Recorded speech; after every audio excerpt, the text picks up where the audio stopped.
Chapter 905. Teacher, I won't be joining in the fun with you. The plane landed at Beijing Airport. Although it was early in the night, Poplar Fruit could see the flashing lights of many reporters and interview vehicles through the window. He turned around and smiled at Old Master Mo. After you've attracted the attention of the reporters, Kiki and I will take a flight back to Yangcheng. Kiki, who could finally unbuckle her seatbelt, climbed up from the chair and jumped happily. She imitated her father by placing her arms on the back of the chair to talk. However, the little girl was too short. Even if she jumped, she could not see what was behind the chair. Sigh, why did I take in such a heartless disciple? Old Master Mo shook his head. Although he sighed again and again, he was still smiling brightly. Although he was indifferent to fame and fortune, human nature was a little vain. Old Master Mo was much better than others. Don't jump around. Get ready to go home later. Poplar Fruit smiled and carried Kiki. Haven't you been missing Sister Bebe for a long time? I want to go home. I want to go home. Kiki shouted happily. She had become more lively recently, and seemed to have entered the active stage. She did not care about the environment. Her crisp voice rang throughout the cabin. I'll go first. Old Master Mo smiled and waved at Poplar Fruit. He pulled his suitcase and walked forward. His wife and daughter followed him. Old Master Mo's daughter was much older than Poplar Fruit. She smiled and held Kiki's hand. Kiki, remember to come to Auntie's house with your father when you're free. Old Master Mo returned home full of praise. Standing in the middle of the cabin, Poplar Fruit could hear the noise outside. Perhaps only the country's leaders had the opportunity to receive such a welcome and interview. It would be a lie to say that he was not envious. Although Poplar Fruit was also pursued by foreign entertainment reporters in Sweden, the honor they brought to Poplar Fruit was very little. Caring about your personal life and caring about your honor were two different things. Kiki, put on your clothes. We're leaving. Poplar Fruit wrapped Kiki in a thick down jacket and a scarf. Papa hug. Kiki didn't like this feeling. Because she was dressed too clumsily, she couldn't even stand properly, so she could only rely on her father to carry her. Poplar Fruit carried his daughter with one hand and dragged his suitcase with the other. He secretly mixed in with the other passengers and left. Up ahead, Old Master Mo and his family were surrounded by layers upon layers of people.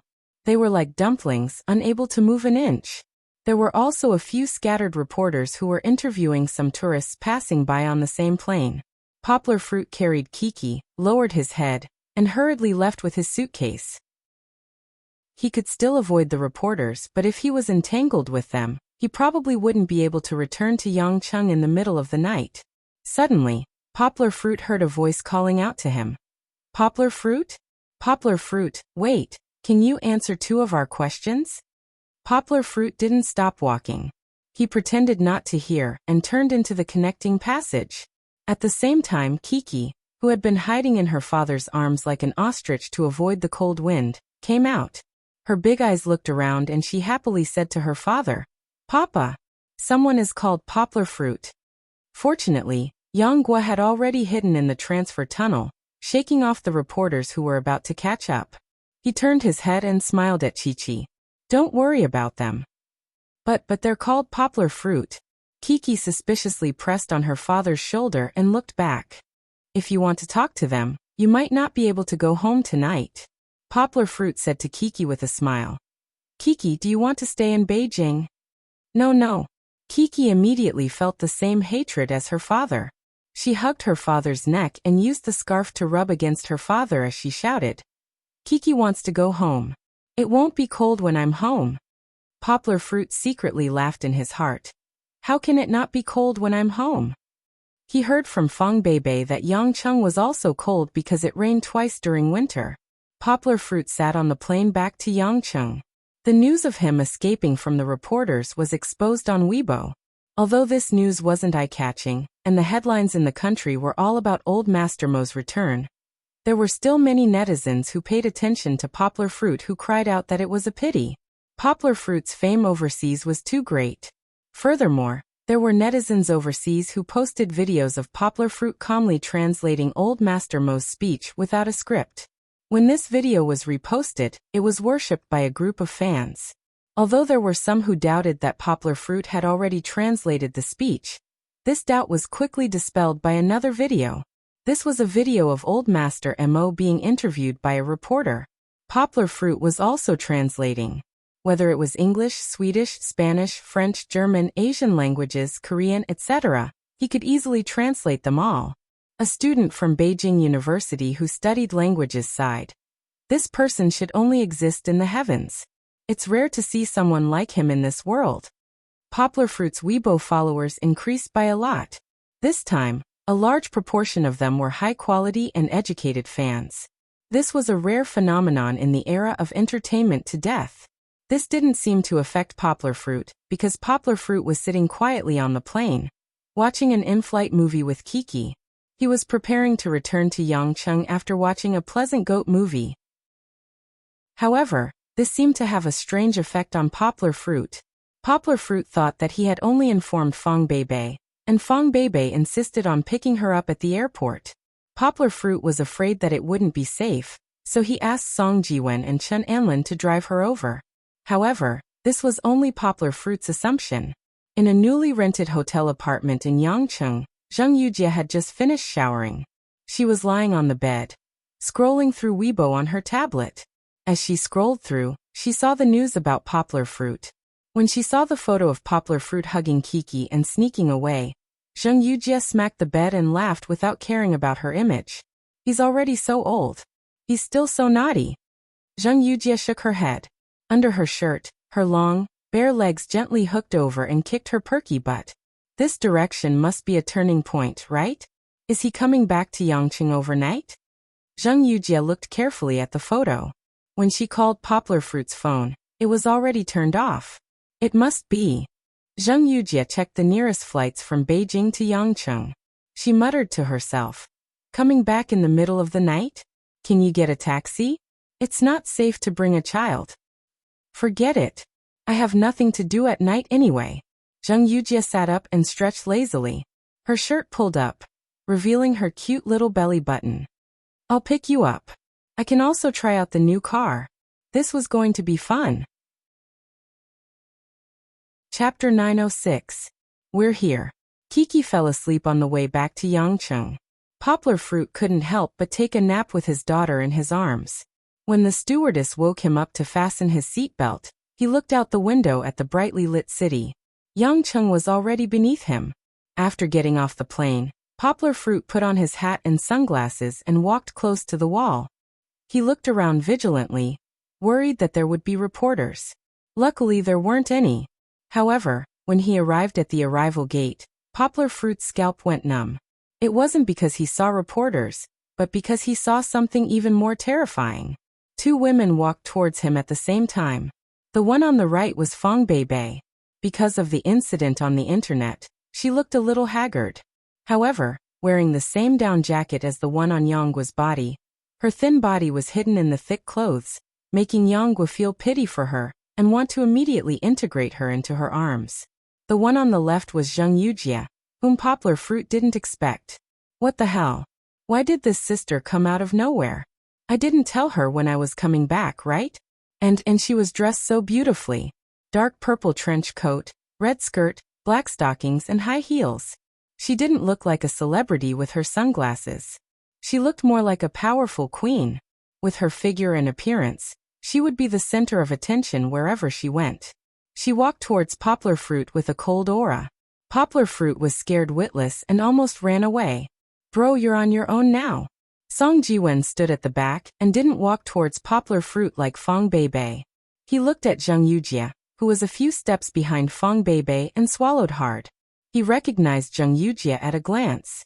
When this big sister queen came to Yangcheng last year, she had completely suppressed him in terms of both her words and her aura. Song Jiwen thought that Poplar Fruit had fallen under Queen Zheng's whip. When Poplar Fruit suddenly said that he was in a relationship with his junior, he couldn't believe his ears. Now she appeared again. Was this the classic scene of a queen versus a queen? Song Jiwen started to worry about Fang Beibei. What are you talking about? Chen Anlin asked curiously. Let's watch the show. Song Jiwen said. Uncle. Fang Beibei didn't notice Zheng Yujie, who was walking over from the right. She only had eyes for the travel-worn poplar fruit. She quickly walked over and threw herself into poplar fruit's arms. She rested her chin on poplar fruit's chest and looked up at him with a sweet smile. Poplar fruit hugged his girlfriend and forgot about Zheng Yujie.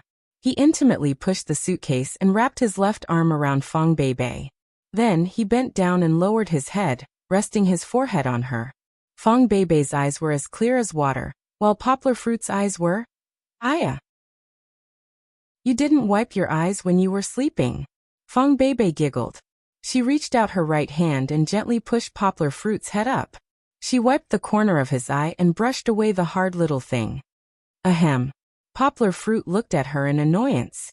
She ruined the good atmosphere. Hehe. Is Kiki asleep? Fang Beibei hugged poplar fruit and avoided poplar fruit's hand that was rubbing her head.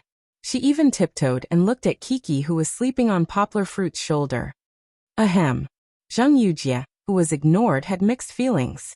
Although she had thought that she would definitely see poplar fruit in Yangcheng, she really didn't expect that her heart would hurt so much when she saw it for herself. Zheng Yujie spent nearly an hour driving from the city center where she lived. Then she aimlessly went from one airport to another. This time, she spent more than an hour waiting. Her feet hurt from all the walking. Zheng Yujie hated herself for wearing such high heels just to see him. She even regretted coming over to see the man she had waited for so long holding another woman in his arms. Poplar fruit heard the sound and suddenly remembered that Zheng Yujie was here. Fang Beibei also looked over. She pushed poplar fruit in a daze and said, "Uncle, let's stand to the side. We're blocking other people's way." Poplar fruit looked at Zheng Yujie with a bitter smile. Zheng Yujie's face was calm, but her eyes were stubborn, as if to say, "Even if you chase me away, I won't leave." Poplar fruit sighed in his heart. He let go of the suitcase with his left hand and turned Fang Beibei around. He looked at Zheng Yujie and forced a smile. "Baby, let me introduce you. This is Zheng Yujie. I've mentioned her to you before. She's not only my friend, but also my boss.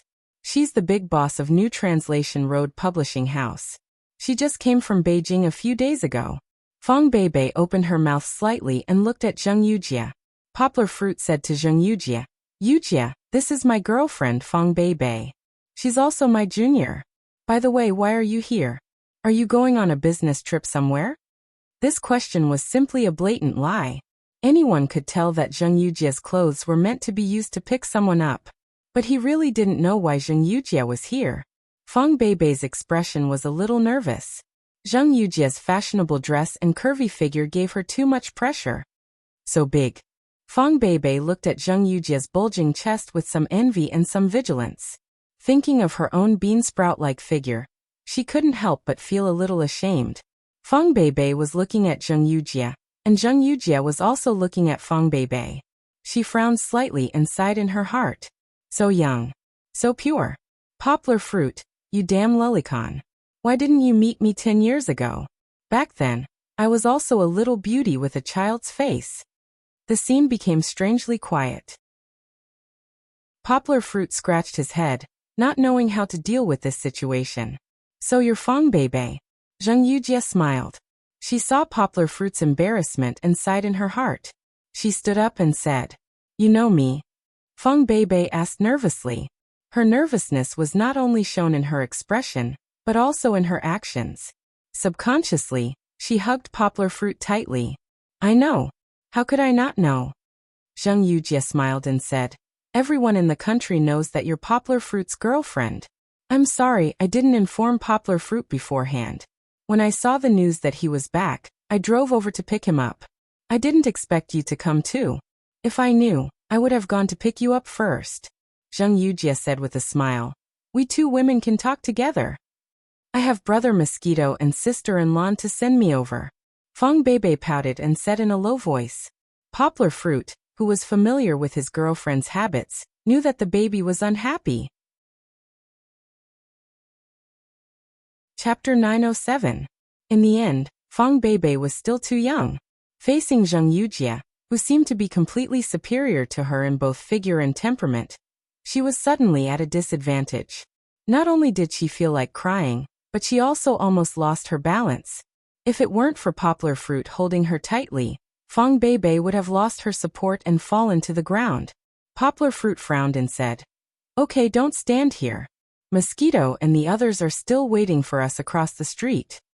Zheng Yujie felt that Poplar Fruit was unhappy. She felt a little wronged. "I didn't do anything. Why are you angry at me? I came to pick you up out of kindness. Am I wrong?" However, Zheng Yujie was very strong-willed. She took a deep breath and pretended not to see Fong Beibei's hostility. She smiled and said, "Is that so? That's great. I haven't seen Mosquito in a long time. Do you still live across the street?" Fong Beibei turned to look at Poplar Fruit and felt like crying. She pouted her little mouth and seemed to say, "Why does she know so much?" At this time, Poplar Fruit seemed to understand something. He held Fong Beibei's hand and squeezed it. He smiled and said, "I don't live there anymore. I moved near the school and live with the baby." Fong Beibei was suppressed by Zheng Yujie and seemed to be unable to speak. Poplar Fruit had to speak for her, indirectly declaring his sovereignty on behalf of Fong Beibei. Fong Beibei, who was easy to coax, suddenly changed from teary eyes to smiling eyes. She felt the warmth of Poplar Fruit's palm, which made her feel a lot more at ease. When she arrived at Song Jiwen's side, Zheng Yujie smiled charmingly at him. Her red lips, which were lightly painted with lipstick, curled up at an angle. Song Jiwen, on the other hand, took 2 steps back without any backbone. It was not that Zheng Yujie was too beautiful, but Zheng Yujie was too scary. When they lived at Poplar Fruit's house, Song Jiwen was bullied by her to the point that he had a shadow in his heart. "Hey, what are you afraid of?" Chen Anlin helped Song Jiwen up and smiled unhappily. She was not as unconfident as Fong Beibei. Little Chili was not afraid of anything. Other than her mother, no woman in the world could control her. "Who is this? Song Jiwen, your girlfriend?" Zheng Yujie looked at Song Jiwen and Chen Anlin with a mischievous smile. With Zheng Yujie's eyesight, how could she not see that Song Jiwen and Chen Anlin were not a couple? But she just wanted to tease him. Otherwise, how could she express the depression in her heart that was provoked by Poplar Fruit? No, she's just a friend. Song Jiwen quickly clarified. "Oh right, her name is Chen Anlin." Little did he know that his long-winded clarification in Chen Anlin's eyes was like an explanation that he was worried his sweetheart would misunderstand. Chen Anlin was inexplicably unhappy. She patted Song Jiwen and motioned for him to move aside. "You're Zheng Yujie?" Chen Anlin was a little like a delinquent girl. She half raised her head, mainly because she was not tall enough, and snorted, "I heard you're from the capital. What are you doing in Yangcheng?" Chen Anlin opened her mouth. Her Mandarin was much better than Song Jiwen's. At least even if her words were harsh, to Zheng Yujie's ears, it sounded a little like her own local accent. It was very comfortable. After all, the capital and Jin City were not that far apart. Zheng Yujie did not mind Chen Anlin's provocation. She smiled and said, "I'm now in Yangcheng in Poplar Fruit's publishing house. I'll be staying in Yangcheng in the future." "Little sister Anlin, from your accent, you seem to be from Jin City?" "Yes, she's from Jin City." Song Jiwen rushed to answer. He almost blurted out the next question. "Since you're in Yangcheng, where are you staying? Still at Old Gua's? At Poplar Fruits?" Still, the atmosphere at the scene seemed to have frozen. Chen Anlin glared at Song Jiwen, as if to say that he had touched the pot that did not boil. Fong Beibei also opened her mouth. She looked at Song Jiwen in disbelief, and then turned to look at Poplar Fruit. Poplar Fruit felt a headache. Although he could say that he had a clear conscience, he was worried that his girlfriend would be jealous. Therefore, there were some things that he did not dare to say. "But Mosquito, do you have to trick your teammate like this?" Chen Anlin spoke first. "What do you mean by staying at Old Gua's? Big Brother Yang's house is so small, and he's staying with Beibei. Is this a place where he can stay? Besides, it's not like big sister Zheng Yujie can't afford to stay in a hotel. I'll explain to you when we get back." Poplar Fruit lowered his head and whispered into Fong Beibei's ear. He raised his head and smiled. "Yes, and the place where I used to live is now for Anlin. Yujie, where are you staying now? When I came, you were still in Sweden. There's no need for you to worry." Zheng Yujie smiled charmingly. Her appearance made Fong Beibei nervous again. She said, I've already rented a hotel apartment in the new city. Every inch of land in the new city was expensive, and renting a place was even more expensive. However, Zheng Yujie did not care about that small amount of money. She just wanted to live comfortably, safely, and conveniently. Biting her lower lip, Fang Beibei finally mustered up her courage. She puffed out her chest and said, "So it's like that. It's not far from us. Big sister Zheng Yujie, if you're free, you can come to our place to eat. Uncle cooks, and his cooking is delicious." Eating was a lie. Telling Zheng Yujie that she needed her permission to eat was the real truth. Fang Beibei held Poplar Fruit's hand and told herself in her heart, "Don't be afraid. Even if I'm nothing compared to her, I have Poplar Fruit. Uncle loves me. He's my boyfriend, not yours." How could Zheng Yujie not understand Fang Beibei's thoughts? However, understanding was one thing, but her heart could not help but ache. Thinking back, when she came to Yangcheng, she said that she did not want to stay in a hotel, so he gave her the bedroom and went to sleep on the sofa. When she was drunk and unconscious, he was so honest that he did not seem like a man. Not only did he not take advantage of her, he even prepared porridge for her. Zheng Yujie still remembered that although Poplar Fruit was as dumb as a block of wood, his thoughtfulness and gentleness made her, who despised men for more than 20 years, let down her guard. The breakfast he prepared for her, the food he cooked, it was really delicious. She wanted to be pampered by him for the rest of her life. Unfortunately, in the blink of an eye, his arms were already occupied by another woman, and she was in front of her, smiling and telling her that she was welcome to be a guest at their house. She was just a girlfriend. Why did she already put herself in the position of the hostess? Zheng Yujie suddenly felt very stifled. For the first time in front of her love rival, she fell silent. In the end, she forced a smile and forced herself to maintain her swaying aura, saying, "Okay, next time when I come over, Beibei Mimi, open the door." Fang Beibei was still too young. She originally had the upper hand, but Zheng Yujie's words made her nervous. Her brain was like a pile of paste. How could she tell that Zheng Yujie was just forcing a smile? She was still worried. If Zheng Yujie really came, how could she face her? Fang Beibei faintly felt that whatever Duan Xueqing Shiji was just a fleeting cloud. She was her biggest love rival. How could Zheng Yujie not feel the same way? Chapter 908. Poplar Fruit didn't know how he got home. Anyway, dealing with the relationship between Zheng Yujie and his girlfriend had already exhausted Poplar Fruit. Compared to his high IQ and super memory, Poplar Fruit's EQ was a bit low. In the short 10 minutes at the airport, Poplar Fruit felt that he had used up more energy than translating a literary work with hundreds of thousands of words. In online novels, the male protagonists of those authors have women on both sides, and they even have a harem. It's really nonsense. Poplar Fruit lamented. Women are so troublesome. It's only me and my baby who are pure and innocent. How nice. After putting Kiki, who was sleeping soundly, on her small bed and covering her with the quilt, Poplar Fruit couldn't find a reason to hide in the bedroom, so he braced himself and walked out. Fang Beibei didn't change her clothes. She sat cross-legged on the sofa and looked at Poplar Fruit with her mouth pouted. For words were written on her face. "I'm not happy."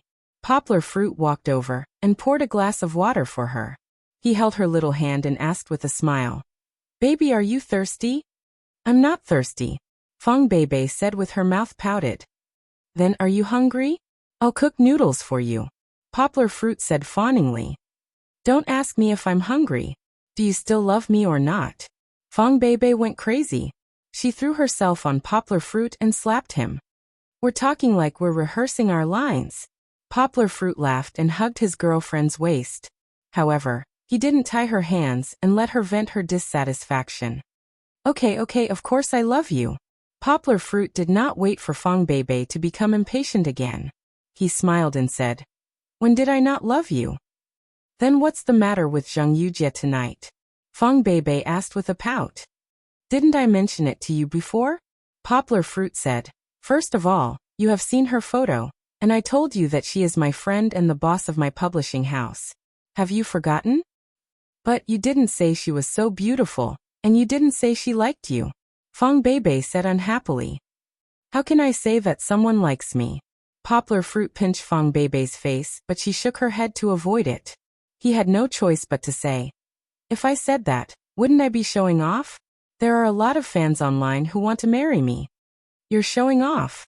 Fong Beibei bit her lower lip and said, "That's different, okay? She came to pick you up in front of me." Okay. Don't be angry. Didn't I make it clear? I didn't tell her that I was back. I told you the whole world. If it weren't for the reporters, she wouldn't have known that I was back." Poplar Fruit said with a smile. "You know, you're the only one in my heart.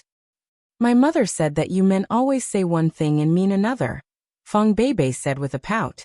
"Okay, don't think about her anymore. She and I are innocent. We are just friends, as good as mosquitoes." Poplar Fruit held Fong Beibei's hand to his mouth and kissed it. He said, "Whether I say one thing and mean another, how I treat you, don't you feel it yourself?" Fong Beibei was stunned for a moment. She thought that Poplar Fruit was unhappy. She quickly shook her head and said, "It's not that I don't believe you, but didn't Brother Mosquito say that? She used to live with you. I don't feel at ease." "That's true." Poplar Fruit smiled. Seeing that Fong Beibei was nervous again, he explained, "At that time, I didn't know her yet. In order to persuade me to join the translation team of Steve Jobs' biography, she came from Beijing and waited at my door. After discussing with her, it was very late." Poplar Fruit said, "In the middle of the night, I didn't know where to find a hotel for her, so I asked her to sleep in my room, and I slept in the living room. You know the layout of my house. It's very big." "And then?" Fong Beibei asked. "Then she came again.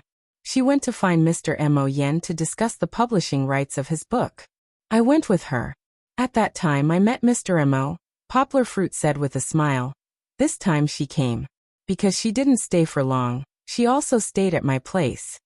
Fong Beibei was very jealous. She sat on one of Poplar Fruit's thighs, and her slender hands were grabbing the zipper of the down jacket. "But you have to have confidence in me." Poplar Fruit took Fong Beibei's hand again and said with a smile, "I didn't do anything to her. I'm such a pure person." Fong Beibei chuckled and patted Poplar Fruit's chest, saying, "You say you're pure? Oh, uncle, you're so shameless." Although she was still a little angry, Poplar Fruit felt relieved when Fong Beibei laughed. He began to feel that Fong Beibei was getting easier and easier to coax. She was not like before, when she would be unhappy for a long time because of a small matter. Poplar Fruit didn't know that in fact, it was because the two of them had been through several storms since November. Fong Beibei was getting to know him more and more, so she was more and more relieved. "I brought you a gift." Poplar Fruit took out a simple and exquisite wooden box from his suitcase and handed it to Fong Beibei, saying, "Come and see what it is. Don't bribe me with a gift. I'm still angry." Fong Beibei pouted and muttered, but she still took the box. She held it in her arms and didn't want to open it. Poplar Fruit reached out and opened the lid for her. She only saw a thick piece of flannel inside, and on top of it was a crystal clear woman's crown. Wow. Fong Beibei's eyes became crystal clear. Every girl has a princess dream, and such a beautiful crown was what she wanted most when she was a child. "It's really made of crystal." Poplar Fruit laughed. "I saw it in a jewelry store in Stockholm and wanted to buy a crown in a country where there is still a king. Maybe I can really buy a princess crown back for you." Fong Beibei had already covered her mouth. She was so surprised that she couldn't speak. "Do you like it?" Poplar Fruit took out the crown, helped her put it on, and asked gently.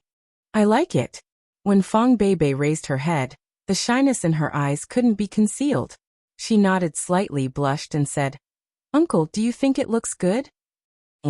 Poplar Fruit pretended to look at her. Fong Beibei was a little embarrassed and wanted to lower her head.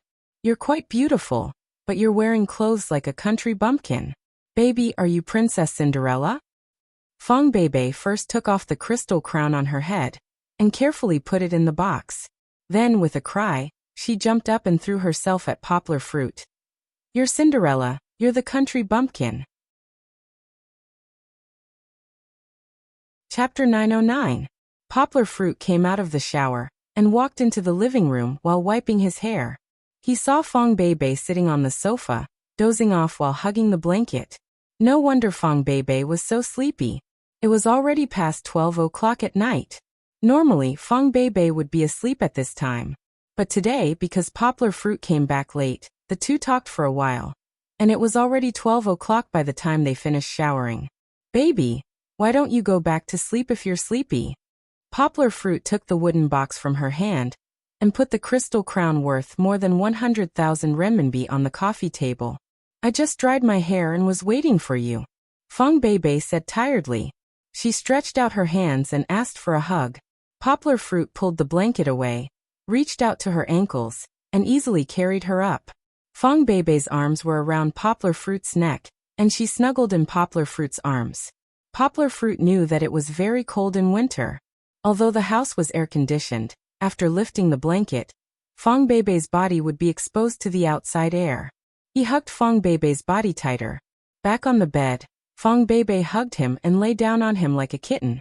Poplar Fruit pulled up the space blanket that he had changed into and smiled. Go to sleep. I saw that you were thinner than before I went out. You need to take care of your body. Poplar Fruit avoided the question of Ganjuanji. After all, this matter hurt Fong Beibei too much. Since it was over. Poplar Fruit already had a plan. Poplar Fruit did not intend to mention this person in front of his girlfriend. Fong Beibei suddenly used her elbow as a support and her palm to support her chin. She looked at Poplar Fruit with her big watery eyes. What are you doing? Poplar Fruit asked in amusement. Say you men, do you all like big ones? Fong Beibei pouted. Because her chin was propped up, her voice was somewhat muffled as she asked. What big? Poplar Fruit asked, puzzled. Fong Beibei sat up straight. She pouted and gestured in front of her chest. It's that guy from today. Her boobs were already so big. Then, when I went out, I saw many men secretly looking at her.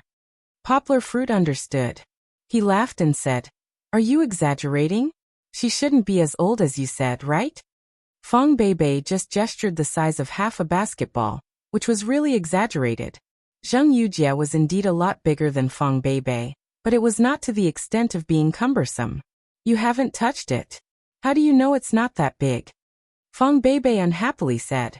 Although she said so, she was still very nervous. She was afraid that Poplar Fruit would blurt out, I have touched it. It's just a visual estimation. Poplar Fruit hooked Fong Beibei's neck and hugged her to his chest. He smiled and said, Okay, stop fooling around. Then you peeked. Fong Beibei patted Poplar Fruit's chest and snappily said, You still haven't answered me. Fong Beibei moved her head to the pillow. She looked sideways at Poplar Fruit and asked, Do you men like big? This should be a serious academic question. Poplar Fruit seriously thought about it and then said, Not necessarily, right? Research has shown that the beauty of a woman's chest is composed of at least 15 aspects, such as arc, model, bean shape, and so on. A big chest is not necessarily good. If it's sagging, it may not be good.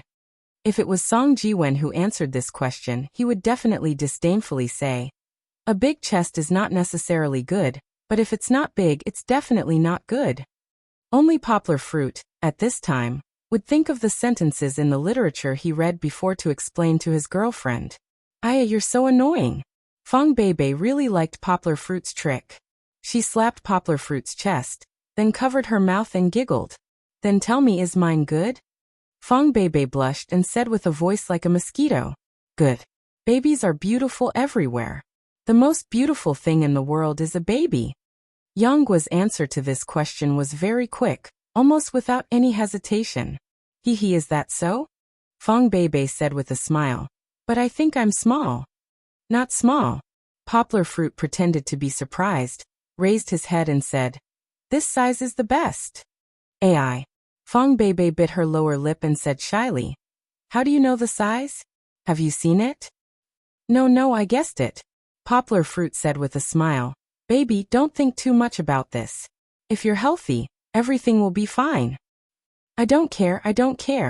Fong Beibei pouted, shook her head and said, I want to drink papaya milk. You have to cook it for me tomorrow. Okay. I guarantee that when baby wakes up tomorrow, there will be papaya milk to drink. Poplar Fruit said resolutely. Uncle, you're so nice.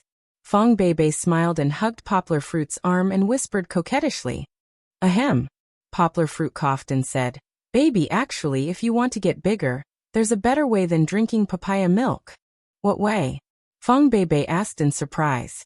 There's really no woman who doesn't care about her own figure. Touch and grow bigger.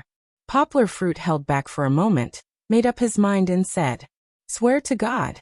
Poplar Fruit is really not such an impure person. It's just that his recent work required him to read a lot of online novels, causing him to be infected by the wretchedness of online novels. Cute? Fong Beibei did not understand and asked. No, it's touch and grow bigger. Poplar Fruit scratched his head and explained. It means that if a girl's boyfriend touches her more, it will be easier for her to get bigger.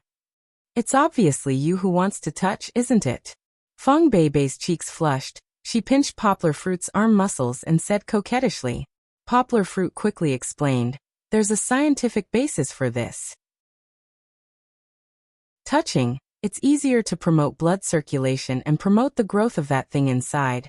Then it will get bigger. Actually, you can touch it yourself. Poplar Fruit lowered his head in embarrassment. For a long time, Poplar Fruit did not hear any movement from Fong Beibei. She did not even hit him. Poplar Fruit was nervous. He raised his head and was about to apologize. But what he saw was that under the dim yellow light of the bedside lamp, Fong Beibei's face was flushed red. Her hair was messy, and she was biting her lower lip. Her beautiful appearance was like that of a newly married bride whose red veil had just been lifted by the groom. Uncle, do you really want it? Fong Beibei was too embarrassed to say the next verb. She blushed and looked at Poplar Fruit with her big watery eyes. It seemed like it was a very important moment. Poplar Fruit took a deep breath and did not say anything. He only nodded slightly. Poplar Fruit and Fong Beibei's eyes met. The shyness in Fong Beibei's eyes and the affection in Poplar Fruit's eyes almost dyed the whole room an intoxicating pink. Poplar Fruit only felt that his big hand was grabbed by a small hand from below, through a thin layer of cloth, across warm and smooth skin, to the high ground that he had yearned for day and night. Chapter 9-10. Poplar Fruit's return this time was even busier than the last time he came back from Paris and America. After all, his trip this time, in the words of the principal who came to greet him, was representing the country and the school.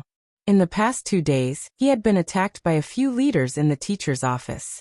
Poplar Fruit finally sighed and said to the teacher, It's true that people are afraid of fame and pigs are afraid of being fat. You have to learn to get used to it. Chun Zongdai sat firmly in the principal's seat and smiled faintly. He said, In this system, there are always many things that are not up to you. Since you can't resist, you have to learn to make use of it. Poplar Fruit nodded and smiled. It's okay, I'm getting used to it now. Not just getting used to it. I'm emphasizing making use of it. Chun Zongdai didn't just treat Poplar Fruit as his disciple, he also saw Poplar Fruit as his own child. His teachings to Poplar Fruit were not limited to academic matters. I know you want to concentrate on academics, but this world is no longer an era where you can build a car behind closed doors.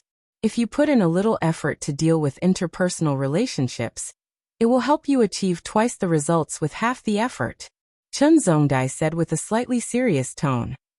Just like Su Kai-jin, if it wasn't for him speaking for you in the Department of Education, how could you have gotten into the top 10 universities in the country?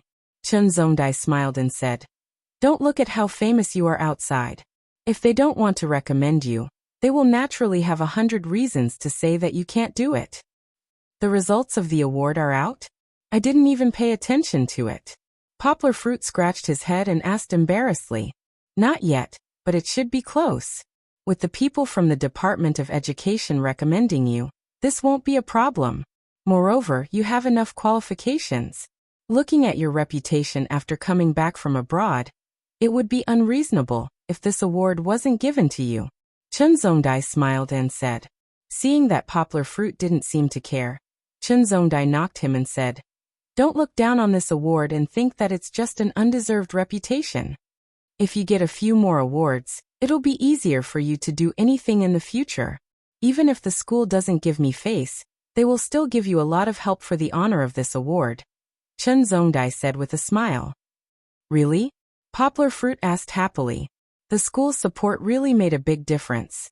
Previously, they could only squeeze into a rented room in Poplar Fruit. Later, they had an activity room to store their equipment. Later, they could freely apply for the school's empty classrooms as their activity room. If the support from the university was greater, like the previous official graduate student support mission, Poplar Fruit could also fight for more honor or credit benefits for his caring members. Didn't Vice Principal Zhang ask me about your remote teaching situation just now? Chen Zongdai smiled and said, You should be mentally prepared. He might visit you after New Year's Day. Yang Guo was stunned for a moment before she nodded seriously. Don't worry too much. Vice Principal Zhang is not a big bad wolf. Chen Zongdai deliberately used Kiki's favorite cartoon to make fun of him. He has a good impression of you. He won't nitpick on you. Okay. I won't lecture you too much. Chen Zongdai waved his hand and said, Go do what you need to do. Yes, yes. Poplar Fruit said with a smile. I still have a lecture in the evening. I'll take Kiki home to rest first. I almost forgot that you have a lecture tonight. Chen Zongdai rubbed his chin and said with a flushed face, Dress more spirited tonight. Many people will appear, including Vice Principal Zhang who came today. Teacher, you're also going to support me, right? Poplar Fruit asked with a smile. I'm going, but do you still need me to support you? Why do I feel that you're several times more popular than me? Chen Zongdai laughed. After leaving the outer court building, Poplar Fruit raised his head and looked at the sunshine outside. The cold winter made the sunshine extra precious. At this moment, the sky was cloudless. The only thing that was about to come was the warm noon sun, which was the most comfortable enjoyment of the day. The sun shone through the treetops. Poplar Fruit's pupils slightly shrank, as if a ray of light flashed through his eyes. Walking at the crossroads of the school, in front of him was Chen Zongdai's house. Kiki was playing with her brothers and sisters. She might have been looking forward to her father's arrival. However, Poplar Fruit did not plan to pick up his daughter now. He firmly turned to the left and slowly walked out of the campus. The outside of the campus was bustling with people coming and going. It was so noisy that it was like another world. Poplar Fruit took out a mask from his coat pocket and covered half of his face. From his bag, Poplar Fruit also took out a hat that was hidden under a book and covered his eyes. Poplar Fruit took out a small bag from his bag and stuffed it into a crack in the wall that few people could see. After changing his appearance, Poplar Fruit took a deep breath and gently spat out 2 words. Game start. Game start. After enduring for a long time, after secretly experimenting in Sweden and planning for the past 2 days, Poplar Fruit finally found the best opportunity for revenge. Flagging a taxi, Poplar Fruit got into the back seat. He clenched his fist and coughed. Nanhua Medical University's 6th affiliated hospital. Driver, please drive faster. I have an appointment with a doctor. If someone knew Poplar Fruit was here, they would definitely be startled. Is this really Poplar Fruit's voice? Although Poplar Fruit's acting was ordinary, he had covered his face. So even if his acting wasn't good, no one would think that he was acting. However, in the field of language, this was Yang Guo's strong point. The Mandarin he spoke at the moment was not as standard as he usually did. Not only was his accent serious, but it also carried a strong flavor of Nanhua Province. Anyone would think that he was a person from Nanhua Province who came to Guangdong Province to make a living. Listening to Poplar Fruit's voice, there was even a stuffy feeling. No one knew how Poplar Fruit managed to imitate it. Okay. The driver laughed. He skillfully stepped on the accelerator and pulled the lever, and the car sped out. Nanhua Medical University's 6th affiliated hospital wasn't far from Ganjuanji's residence. It was only 2 streets away, and Poplar Fruit did not intend to take a taxi to his destination. For the rest of the journey, Poplar Fruit intended to walk over. After giving the driver cash and change, Poplar Fruit walked into the hospital like an ordinary patient. He first entered the building's toilet and flipped his double-sided sweater over, revealing the grayish-black side. Since he was moving during the day, Poplar Fruit did not have to wear any weird night clothes. He zipped it up and wore the hoodie. Although this looked very strange, in the hospital the patients were all strange. Some of the patients with skin infections were also like this. People were already used to it. Chapter 9:11. With his head down, Poplar Fruit contracted his muscles and slightly bent his knees at an angle that no one could see. This made him look shorter than usual. He had learned these disguise skills from Xiong Kahu. Although he was limited by the conditions and could not use all of them, they were already very effective. At the very least, people who knew Poplar Fruit would not be able to see him even if they stood in front of him. After leaving the hospital, Poplar Fruit turned into a deserted alley. He ran along the foot of the wall that had no cameras. If there was no one around, Poplar Fruit would run like a puff of smoke. If there was someone to measure his speed, he could run 100 meters in less than 10 seconds. He definitely broke the Asian record. Soon, Poplar Fruit arrived at the back of a building. This was a high-end apartment, and the management was very strict. It was almost impossible to enter from the front door. In addition to the door control, there were several security guards on duty at the door. If Poplar Fruit went in like this, it would be strange if he was not seen through. However, Poplar Fruit had a way. He stood behind the wall outside the entrance of the underground parking lot, in a blind spot of the cameras, and waited quietly. Here it comes. Poplar Fruit's eyes flashed. In front of him, a small bus from a cleaning company slowly drove over. Just as the small bus reached the entrance and was about to hit the high-speed belt, and then drive along the slope into the building, Poplar Fruit came out from his hiding place. He bent down hard and raised his head. His body was very close to the small bus, and he followed the small bus into the underground parking lot. In order to avoid the cameras, Poplar Fruit changed his position according to the blueprint provided by Fat Dragon in his mind. He either hid behind or stuck to the left side of the car. Perhaps only Poplar Fruit could bend down and follow the small bus in small steps without making too much noise. After entering the parking lot, it was easy to do. Poplar Fruit took out a pair of gloves from his pocket and put them on. According to Fat Dragon's method, he pried open a small cover at the foot of the wall and connected a newly bought smartphone to it. Okay, connect to the data. Fat Dragon yelled into Poplar Fruit's Bluetooth headset. Give me 3 minutes, and I can control the entire building's video surveillance. If it weren't for the fact that the building's monitoring system was in their own local area network, Fat Dragon would have been able to control the entire building. Why would Poplar Fruit need to follow the minibus here? Okay, go go go. Fat Dragon yelled. Luckily, it was only a remote command. With Fat Dragon's personality, he would definitely be caught before he could even start a case. Poplar Fruit picked up a blank card and tapped it on the elevator of the underground parking lot. He then swaggered into the building from the elevator. All the surveillance cameras in front of you are static. Don't worry. Fat Dragon shouted. Poplar Fruit took off his headphones and said in a low voice, I know, don't be noisy. It's so annoying to hear all this noise in my ear. Poplar Fruit had to keep calm at the moment. Although it was the first time he had done something bad, and Poplar Fruit didn't think it was a bad thing to avenge Fong Beibei, Poplar Fruit didn't feel the slightest psychological burden. It wasn't that he hadn't seen blood before, and after practicing martial arts, his mentality had changed a lot. Han Fizi said, heroes use martial arts to break the law. Most people who practice martial arts had bad tempers, and they often drew their swords at the slightest disagreement. Moreover, they thought highly of themselves and didn't care about the ordinary laws at all. Poplar Fruit was already considered good. He still maintained his simple nature. Except for when something happened to the people he cared about, he generally didn't choose to mess around. This was just like when Poplar Fruit was arrested and sent to prison. After he came out, he didn't personally cause trouble for Gushida. On the one hand, it was because Gushida was punished by the law. On the other hand, it was because Gushida didn't touch Poplar Fruit's reverse scale.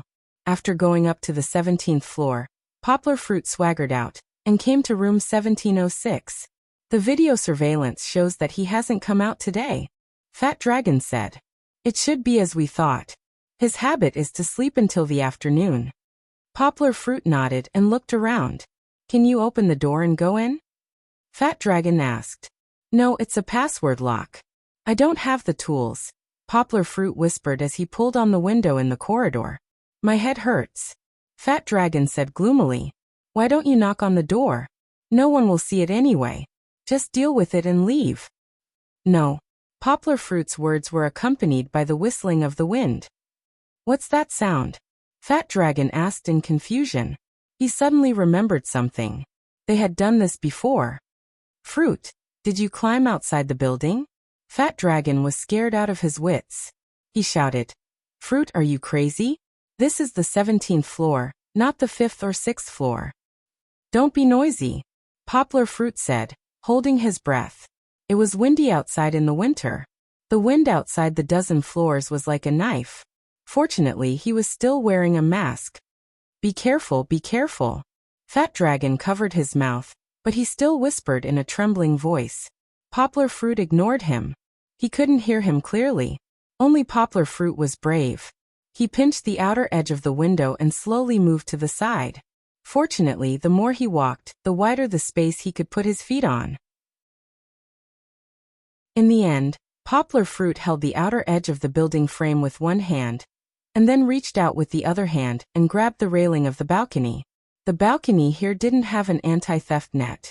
They probably wouldn't believe that someone would climb in from the outside at a height of more than 60 meters. Phew! Poplar Fruit took a deep breath. His right hand pressed on the railing of the balcony, and then his legs kicked. His whole body soared into the air. Using his right hand as a fulcrum, he gently jumped and landed on the balcony of room 1706. There's no camera.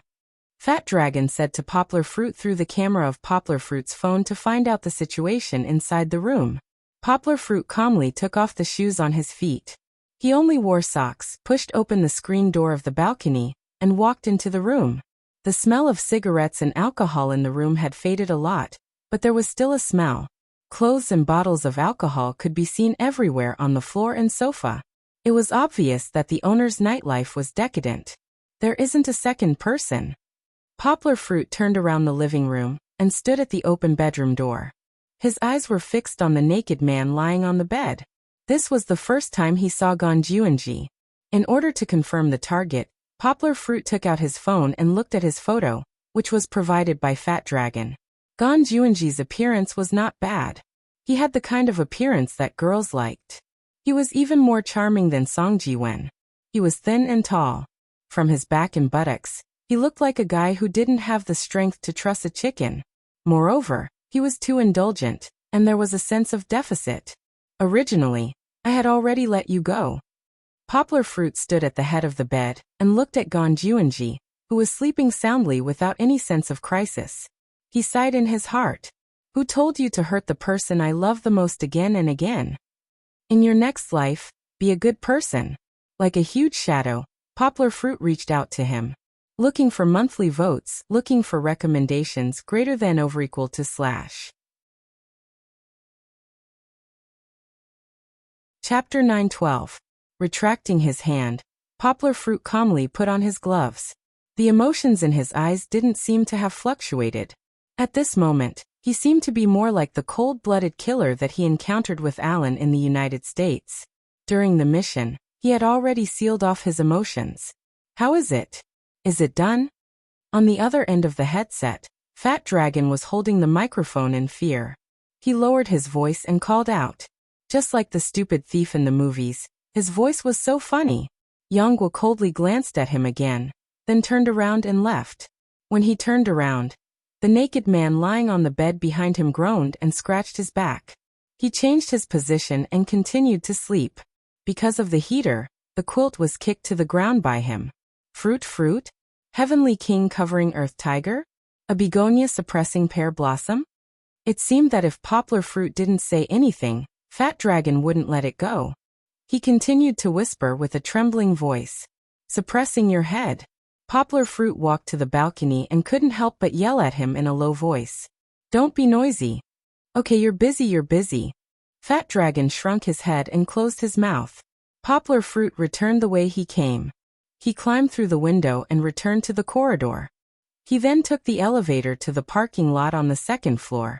Along the way, Poplar Fruit swaggered. However, no one met him in the elevator. This was his luck. I'm going to pull out the phone. It's time to leave. Back downstairs, Poplar Fruit's mood recovered a little. He wasn't as cold as before. He could also discuss with Fat Dragon how to deal with the aftermath. Pull it out. It's okay. I installed a program in the background of the monitoring system. After you pull out the phone, it can last for 15 minutes. So after plucking it out, hurry up and run. The Fat Dragon nagged. Got it. Poplar Fruit nimbly pulled out the spare phone and put the cover back in place. He then bypassed the parking lot management staff and left the parking lot through the electronic card reader. All right, I'm out. Poplar Fruit whispered to Fat Dragon in the Bluetooth headset. Next, I can handle it myself. You can go back and play with your wife. Poplar Fruit's mood seemed to become better, and he began to joke with Fat Dragon. Hey, wait. Fat Dragon shouted anxiously. Gua, you haven't told me the results yet. Have you dealt with him yet? It's done. You don't have to ask anymore. Just forget about it, okay? Destroy everything. Poplar Fruit said. After this, we'll still be the same as before. Hee, okay, I understand. Fat Dragon grinned and hung up the phone. Poplar Fruit walked forward until they reached the hospital. Once again in the toilet, Poplar Fruit broke the Bluetooth headset, crushed it, and threw it into the toilet to flush it. The phone was disassembled. Except for the SIM card and some basic motherboards, Poplar Fruit didn't hesitate to break and crush it.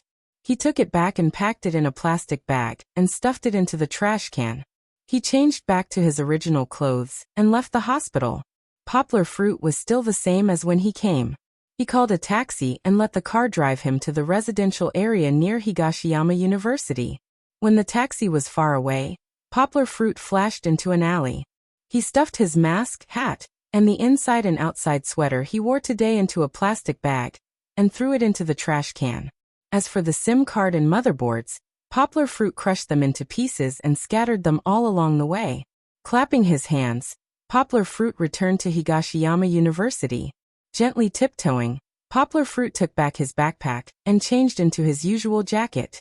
He naturally went to buy some vegetables and calmly walked through the school gate. After throwing away all the items just now, Poplar Fruit seemed to have deleted what he had done in the past hour. His face returned to its usual bright and sunny smile. Sometimes, when a handsome person walks on the street, he's like a street lamp in the dark. Although he's very low-key, you can't help but notice him. A non-famous web writer once said, after walking a few steps on campus, Poplar Fruit was surrounded by a group of girls. Poplar Fruit Sr.? Poplar Fruit Sr. One of them was so excited that tears streamed down her face. Hello.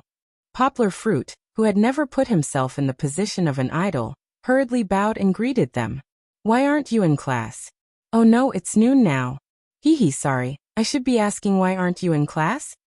Poplar Fruit Sr. is so cute. The girl who saw Poplar Fruit crying just now almost fainted from Poplar Fruit's cuteness. Poplar Fruit Sr., can you give me an autograph? A short but cute-looking girl held a notebook and looked at Poplar Fruit with admiration. Hey, I'm not a celebrity idol. Why are you asking me for an autograph? Poplar Fruit embarrassedly took the notebook and signed his name. He didn't write any artistic characters, just a delicate regular script under the ballpoint pen. Because your story is very inspirational. My daughter clenched her small fist and said, I will definitely become someone as awesome as you in the future. She said it as if there was a big age gap between them. Well, anyway, thank you for liking me. Poplar Fruit took the notebook and signed it while saying, but I have to go back to pick up my daughter, so let's call it a day? By the way, I have a lecture in the small auditorium tonight. It's free of charge. If you're interested, come and listen, okay? Really? What time? I want to go. Several girls said excitedly. It starts at 7 o'clock in the evening. If you don't have class, come over. Poplar Fruit smiled and waved goodbye to them. In fact, Poplar Fruit saw that when he said evening, several girls couldn't help but stiffen. They should have class tonight. However, Poplar Fruit didn't intend to persuade them. After all, college students are at an age where they have the freedom to choose. It's hard for them to listen to other people's advice, just like Poplar Fruit. Poplar Fruit also wanted to persuade them not to treat him as an idol, but just now he didn't see any of the girls obediently listening to him. After leaving, Poplar Fruit wiped the cold sweat on his forehead. Just now he was being pestered by these girls, which made it difficult for him. If he were to meet more irrational fans outside of school, wouldn't he have no chance to escape? One must know that Poplar Fruit now has more than 4 million fans on Weibo. Until now, Poplar Fruit was still worried about having too many fans. He didn't realize that these fans, for him, were actually a very good resistance. At this moment, Poplar Fruit naturally wouldn't think about these complicated problems. He wanted to pick up Kiki, and then go to the library to pick up his girlfriend. Since coming back, Poplar Fruit and Fong Beibei had a new breakthrough that night. The two of them were more and more glued to each other like knees, wanting to be close to each other. And I miss my baby. Chapter 9:13. Goodbye, Grandma. Goodbye, brother and sister. Kiki held her father's hand and politely waved goodbye to Poplar Fruit's teacher's wife and her friends. The little fellow was dressed very cute today. She was wearing a down jacket that was not very clumsy. She had 2 small braids, and the headband on both sides of her head, and the headband on her forehead were embellished with tiny flowers. She looked like a flower fairy who had become fatter. Then, she also received the same childish response from her little friends opposite her. Poplar Fruit carried the vegetables in one hand and Kiki in the other. Walking on the school road, he asked with a smile, "Kiki, what did you play with your brothers and sisters this morning?" Kiki hopscotch. She danced with joy, as if she did not feel tired after playing for the whole morning. She still happily said, "Kiki jumped farther than my brother, so much farther." The little fellow opened her arms, but she felt that it was a little exaggerated. It was not that far, so she withdrew a little, and then withdrew a little. No matter how she moved, it was not to her liking. Poplar Fruit laughed and said, "No way? When did hopscotch compete to see who can jump farther? Don't you have to jump from square to square in hopscotch? Did Kiki jump too far and then lose?" Kiki pouted and said unconvinced, "Papa is so bad. Say Kiki lost." "Then you say it yourself, don't you? Children should be honest." Poplar Fruit said with a smile. "If Papa is bad, Kiki doesn't want to play with Papa." The little fellow was unwilling to admit her failure and deliberately turned her head. "Kiki wants to play with Sister Beibei. By the way, call Sister Beibei down." Poplar Fruit smiled and handed the bag of vegetables to the hand holding Kiki. Then he took out his mobile phone, opened WeChat, and said to the phone, "Baby, I picked up Kiki and came back. Are you in the library? Come down and let's go back together." "Hey Papa, Kiki wants to speak too." Although Kiki had used WeChat's voice communication function before, she was still very excited when she saw it. She bent down and grabbed her father's hand that was holding the phone. "All right. I'll let you play with it. Don't move around or you'll fall." Poplar Fruit steadied himself and hugged Kiki. Then he raised his phone and said, "Press it yourself." Just like her father, Kiki scratched her head and carefully recalled the function of the WeChat walkie-talkie that she had played before. She pointed at an icon and turned to ask her father, "Papa, should I introduce one?" "This is for adding pictures. The one on the left that looks like an antenna is the one talking." Poplar Fruit gestured with his chin. Although she didn't know what the antenna looked like, Kiki heard the word left and pressed it. "Speak." Poplar Fruit smiled. "Kiki, hello?" Kiki still pretended to want to audition. Finally, she began to get to the point. She half shouted and half screamed, "Baby, Papa is calling you home." "Ha ha ha ha ha ha." The little girl mischievously imitated her father and called Beibei sister. Then she couldn't help but laugh at herself. This laugh was really childlike and brilliant. It made this somewhat cold winter become warm. Kiki also said that Daddy is bad. Poplar Fruit took back his phone and walked forward with a smile. He pretended to blame and said, "Later, Sister Beibei will definitely say that Kiki is too naughty and doesn't know how to respect others. She's not cute at all." No. Kiki's little feet stepped on her father's waist and twisted up and down on her father's body. She said unwillingly, "Kiki is very cute. Kiki is the cutest." Ding dong. Poplar Fruit picked up his phone and raised it to Kiki. He smiled and said, "You don't believe me? Look, Sister Beibei replied. She must be here to teach Kiki a lesson. Come and listen." Wu, Kiki raised her two small hands and covered her eyes. She shook her head and said, "Don't listen, don't listen." He didn't know why she covered her eyes. Could it be that she was Kiki's version of deceiving oneself? However, Batty Daddy had already pressed play. "Okay, I'm coming down now." Fong Beibei seemed to still be in the library. He could hear her footsteps coming down the stairs. She lowered her voice and said, "Uncle, where are you?" So he wasn't here to teach Kiki a lesson. Kiki's little hands that were covering her eyes secretly pulled down, and her two big eyes secretly peeked out from between her fingers. "I'll be right there." Before Poplar Fruit could finish replying, he received another voice message. "Aya, it's Chi-Chi talking, right?" Fong Beibei might have walked to a place where she could speak freely. She said with a smile, "Why are you learning from your father?" "Kiki, Sister Beibei is telling you, your father is very, very bad. Don't learn from him." It wasn't over yet. Fong Beibei turned to Poplar Fruit and said, "Uncle, did you teach her?" Well, she didn't blame Kiki. Instead, she shifted the blame to Poplar Fruit. "I really didn't teach her." Poplar Fruit helplessly waved his hand and stood in front of Fong Beibei and said, "Humph, it's the father's fault if the son doesn't teach." Fong Beibei took over Kiki so that Poplar Fruit's hand could be slightly free. However, Fong Beibei immediately hooked her arm in. She held Kiki with one hand and intertwined her other hand with Poplar Fruit's arm. Their fingers were even intertwined. "Why did you come to pick us up so late today?" "I'm hungry." Fong Beibei giggled and said greedily. It was indeed not early. It was already past 12 o'clock. Even if they went back to cook, they would only start eating after 1 o'clock. Kiki knows that Papa was scolded. Grandpa-chun is with Papa. In the morning, Kiki and a few of her friends secretly took the master's wife's mobile phone to call Poplar Fruit. She couldn't wait to share the news with her sister Beibei. "It's not that I was scolded. In fact, several school leaders came to see me. Later, the teacher told me some principles of how to conduct myself." Poplar Fruit looked at Fong Beibei, who was a little worried, and said with a smile.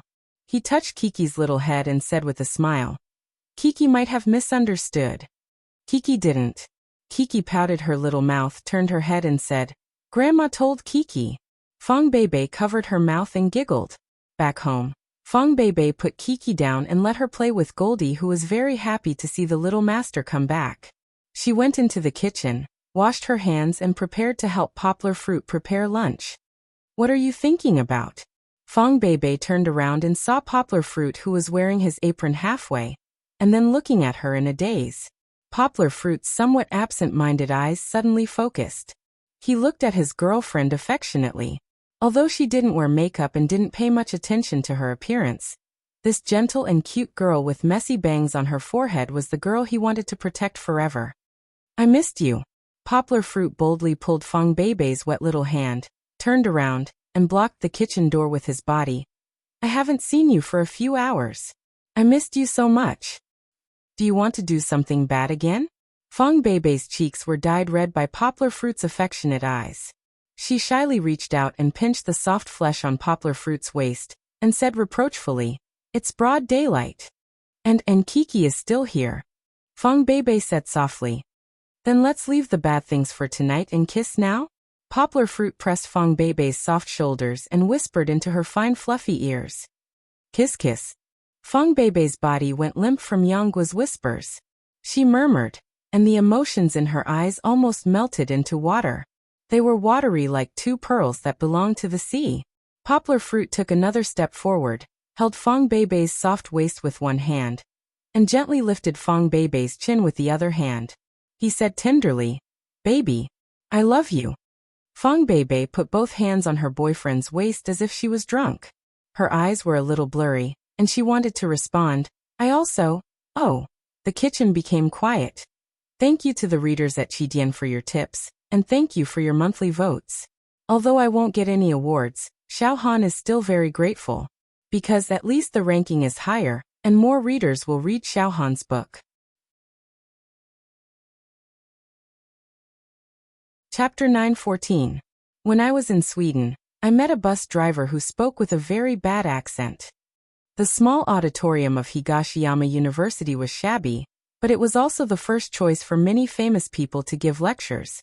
On one hand, the building had an ancient and traditional history. On the other hand, the location was special. It was located on the central axis of Higashiyama University. It was like a beautiful sea-stabilizing needle.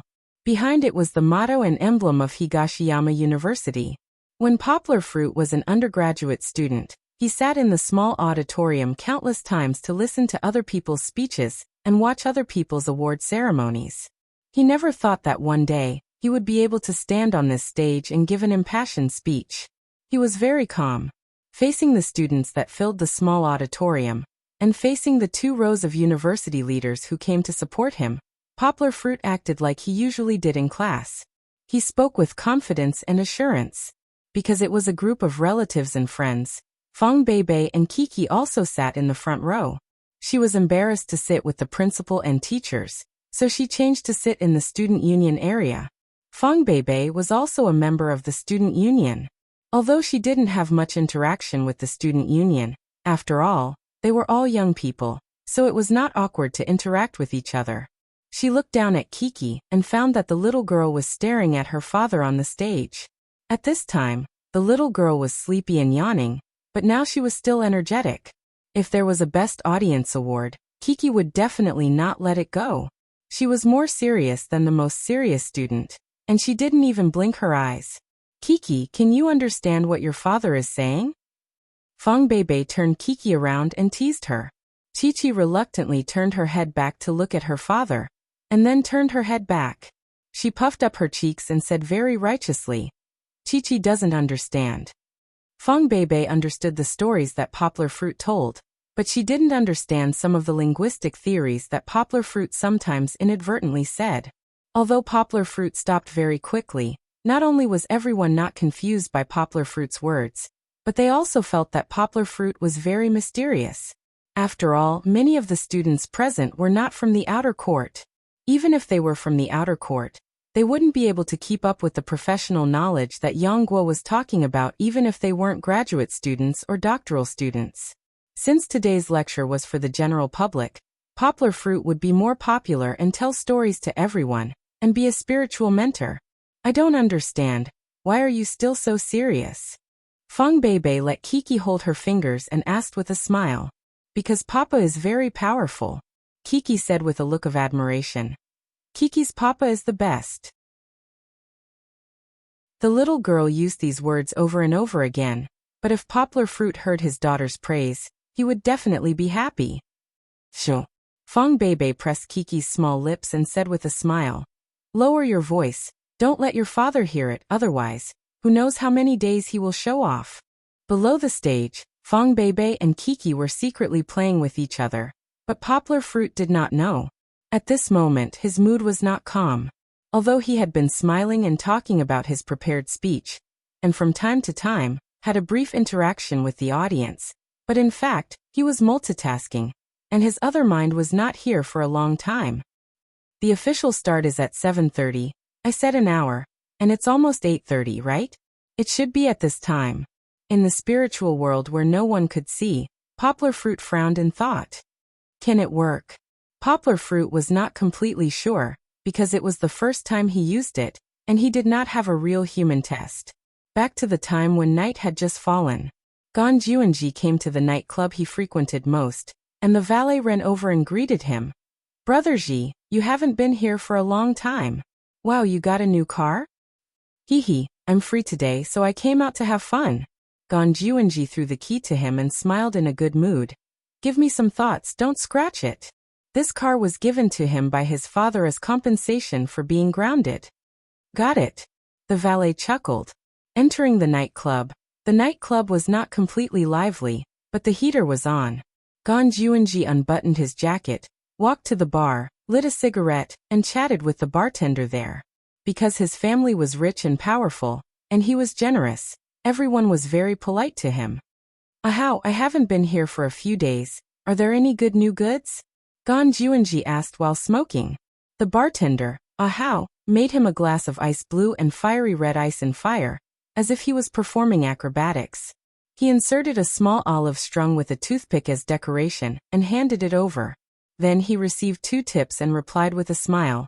Yes, yes. Where is it? Ganjuanji was not in a hurry to drink. He held the cigarette in his mouth, looked around and asked. He brother Ji, don't be so anxious. The bartender, Ahao laughed. They seem to be white-collar workers. They won't be here so soon. Wait a little longer. They should be here around 8 o'clock. White-collar? Interesting, I'll wait. Ganjuanji licked his lips and smiled wretchedly. He extinguished the half-finished cigarette in his hand, picked up the wine glass that was barely enough for 2 mouthfuls, and prepared to take a sip. Oh. Suddenly, Ganjuanji felt his heart palpitate. He was not afraid of anything, but his heart really shook. He could not help but cover his chest and frown. Brother Ji, what's wrong? Ahao looked at him nervously and asked. Nothing. Ganjuanji shook his head, let go of his hand, drank a mouthful of wine and laughed. Illusion. Maybe I've been at home for too long. The palpitating feeling came and went quickly. Ganjuanji thought he was mistaken. He did not have any heart problems, so he was naturally very calm. Give me another glass of Angel's Kiss. Ganjuanji smacked his lips and finished the glass of ice and fire.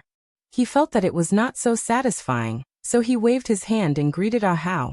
Brother Ji, drinking so much. Will it affect your performance later? The bartender, Ahao, would not refuse money. He just kindly reminded him, but the movement of his hands did not stop. How can it be? You dare to underestimate your brother Ji's drinking capacity? Ganjuanji knocked on the table and said with dissatisfaction. No, of course not. The bartender, Ahao, handed the wine over and said with a smile.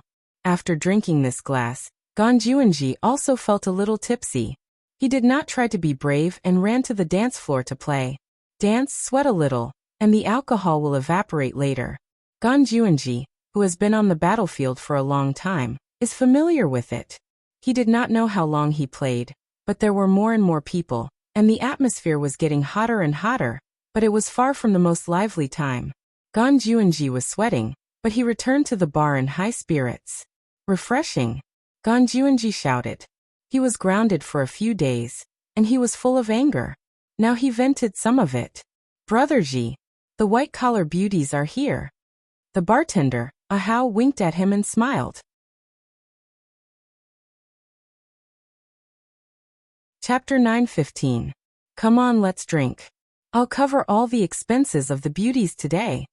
Appearing as a rich and handsome man, Ganjuanji quickly sat in the booth of the 3 white-collar beauties.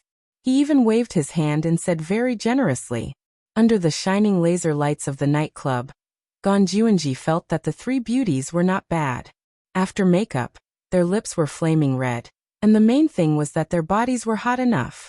If he could have sex with 1, 2, or even 3 at the same time, it would be really good. Not far away, the bartender Hao shook his head and sighed. Women nowadays don't love themselves. As he played with the mixing glass, he thought funny in his heart. Forget it, they don't care. Why are you worried about them? Isn't this world just about looks and money? Just as the bartender Ahao was feeling sorry for himself, the booth that Ganjuanji had just walked into suddenly became chaotic. 3 women in low-V white-collar attire with pale faces stumbled out from inside. Someone's dead. Someone's dead. They screamed in horror. A few people who had just come out of the dance floor and were about to take a rest at the side curiously looked into the booth. The booth was originally just surrounded by 2 higher sofas and was not sealed at all. They immediately saw the situation inside. As soon as they saw it, they also panicked. They pulled their companions and ran. In a panic, they didn't know where to go and even bumped into other people. They also shouted, "Someone's dead, run." The already noisy nightclub became even noisier.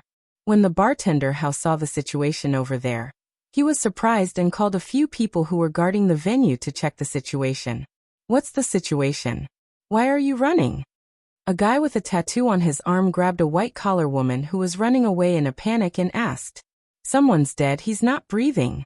"It's none of my business." The woman's tears flowed out. She struggled desperately, and her high heels fell off on the ground. The bartender Hao recognized this woman. Although the powder on her face was washed into a mess by tears, She was one of the white-collar women that the rich young man had just walked over to hook up with. His heart skipped a beat. The bartender house said to the guy, "Brother Wolf, something seems to have happened.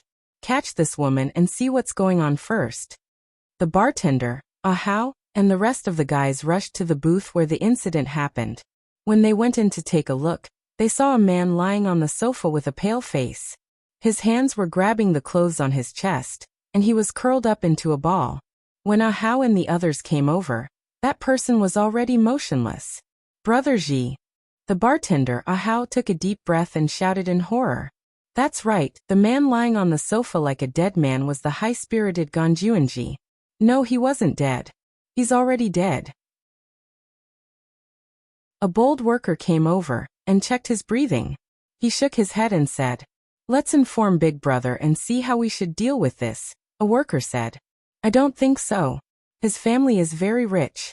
Even the Gon family in Westbridge is not someone our Big Brother dares to mess with. Let's call the police. The most important thing is to get rid of us." Bartender Ahau said anxiously. The worker nodded with a serious expression and said to the others, "You guys tell the boss and then call the police. Also, keep an eye on that woman. Don't let her slip away. Actually, I think that his death might have nothing to do with us. Look at his hand." Bartender Ahau muttered to him, "It's probably a heart attack. He seemed to have a problem when he came just now." The nightclub was in chaos. Poplar Fruit didn't know about it. At that time, he reached out and transferred his internal force into Ganjuanji's heart. He condensed his internal force into a liquid state and used a special method to maintain it for a period of time. When he was in Sweden, he had tried it on small insects. This special method could allow his internal force to be maintained for about 9 hours after it left his body. At around 8:30, this seal would completely lose its effect. After the seal lost its effect, the internal force that left the poplar fruit's body would disappear and disperse between heaven and earth. Unless it was deliberately done by the poplar fruit, this internal force would not have any healing effect on others. Otherwise, the poplar fruit would not be practicing martial arts but a medical machine. Not only that, this internal force was invisible to the inner eye and could not be detected by instruments, but it had a strong effect on the human body. When the liquid internal force that the poplar fruit had hidden in Ganjuanji's body was about to dissipate, it had to first transform into a gaseous state and then spread out. This speed was very fast, and it did not give people time to react at all. Although it was small, not necessarily bigger than a dust particle, the strong expansion effect was enough to make Ganjuanji's cardiovascular system explode. If his cardiovascular system exploded, only death would await him. Moreover, it would be a sudden death. It would not give Ganjuanji a chance to save himself or even call for help. Regardless of whether it succeeded or not, the poplar fruit had already planted this seed at noon.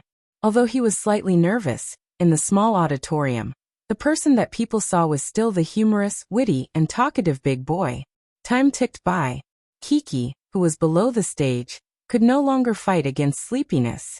She fell asleep in the arms of Sister Bebe, wrapped in clothes. The poplar fruit's speech was gradually coming to an end. Poplar Fruit said with emotion, "Many people say that I have achieved great things, and many students also regard me as an idol or a star. In fact, Poplar Fruit is just like the students here, an ordinary student at Higashiyama University." The audience began to clap. Poplar Fruit pressed his hands down to stop them from clapping. He had not finished speaking yet. In Sweden, teacher Mo Yen once said, "I am a storyteller. Because of my storytelling, I won the Nobel Prize in Literature.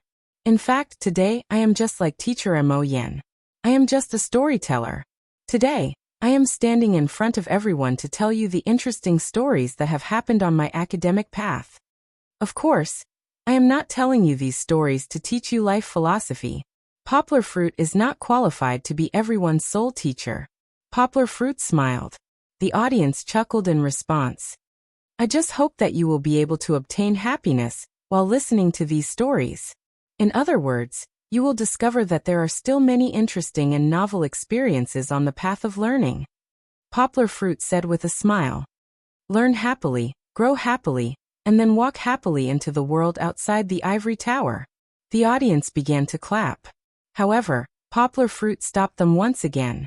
This time, everyone looked at him in confusion. The applause means that my speech is over. After that, you will all leave the stage. If you don't hear the next news, I am afraid that you will suffer a great loss, Poplar Fruit said with a bright smile. Below the stage, there was some discussion and some laughter. Poplar Fruit smiled. When I was in Sweden, the school gave me a mission. I had to invite teacher Mo Yen, who won the Nobel Prize in Literature, back to share his experience with everyone. I also passed this request to teacher Mo Yen. He paused. The audience was already quiet. Everyone took a deep breath and looked at him excitedly, as if they were waiting for him to say the good news that was on the verge of coming out. Poplar Fruit did not keep them in suspense. He said in a clear voice, "Here, I can tell everyone. Teacher Mo Yen has given me a clear answer. When school reopens next year, he will choose a time to come to our school to give a speech. So everyone please look forward to it." Poplar Fruit's final words were drowned out by the excited applause of the students. Chapter 9:16. The next day was the weekend. Poplar Fruit and Fong Beibei didn't have classes. The weather was good, so the family went shopping and bought some things. In the evening, they went to Fong Beibei's house for dinner. Tomorrow is Christmas Eve. Fong Beibei took Poplar Fruit's hand and asked with a smile, "Uncle, what gift are you going to give me?" "Gift? Kiki wants a gift." Chi-Chi, who was tightly wrapped up, heard elder sister Beibei mention a present in a daze. She immediately became happy and pulled down the large scarf covering her mouth, revealing her red, pouty little mouth as she started to cry out. "Well." Poplar Fruit scratched his head, pretending to be hesitant. Fong Beibei immediately glanced over, stamped her feet, and said suspiciously, "Don't tell me you forgot this?" "How could it be?" Poplar Fruit raised his voice and laughed. He rubbed Fong Beibei's head and said intimately, "I can forget anything but this. I've already prepared a gift. Kiki also has one, but Kiki's is a Christmas gift. I can't tell you in advance. Otherwise, you won't have the feeling of opening the gift." "So mysterious," Fong Beibei muttered. In fact, she was very happy because this was the first time that Poplar Fruit prepared a gift for her in advance. "Papa, what's the Christmas gift?" Kiki asked curiously. She saw that her father didn't look at her. She pulled her father's ear and repeated this sentence like a repeater. Although Kiki was wearing gloves and it didn't hurt her father's ear, she was very noisy. Poplar Fruit had to explain to Kiki, "Christmas gift, it starts with Christmas." When the family went shopping and bought clothes, Poplar Fruit told Kiki about Santa Claus who would come from the sky in a sleigh pulled by cicadere at night, and Christmas gifts in socks when she woke up, and other fairy tales made Kiki happy. However, there was a debate about Poplar Fruit on the internet. The reason for this debate was the news that was uploaded early in the morning. The first heir of the Gon family in Yongqing City suddenly died of myocardial infarction in XXX nightclub. People were talking about how this young Master Gon was smoking, drinking, and flirting with women before he died. Did this guy do something in the nightclub? Then suddenly died on a woman's belly? Of course, the media soon cited the police investigation to clarify this matter. There was no such thing as XXX in the nightclub. After the autopsy, it was determined that he died of excessive smoking and drinking which caused his heart to overload. However, not only were the audience dissatisfied, some non-official media also didn't want to minimize the matter. They dug deeper to see if there was any more shocking news. They didn't expect that with such digging, young Master Gon's background and character would be exposed in front of the people. Rich second generation, likes to show off his wealth, likes to race, likes to go to nightclubs, and changes women like changing clothes. Anyway, as long as it was a rich second generation's fault, this young Master Gon had it. There was even news that he took a high school student to have an abortion. Many netizens angrily commented, "Scum. He deserved to die.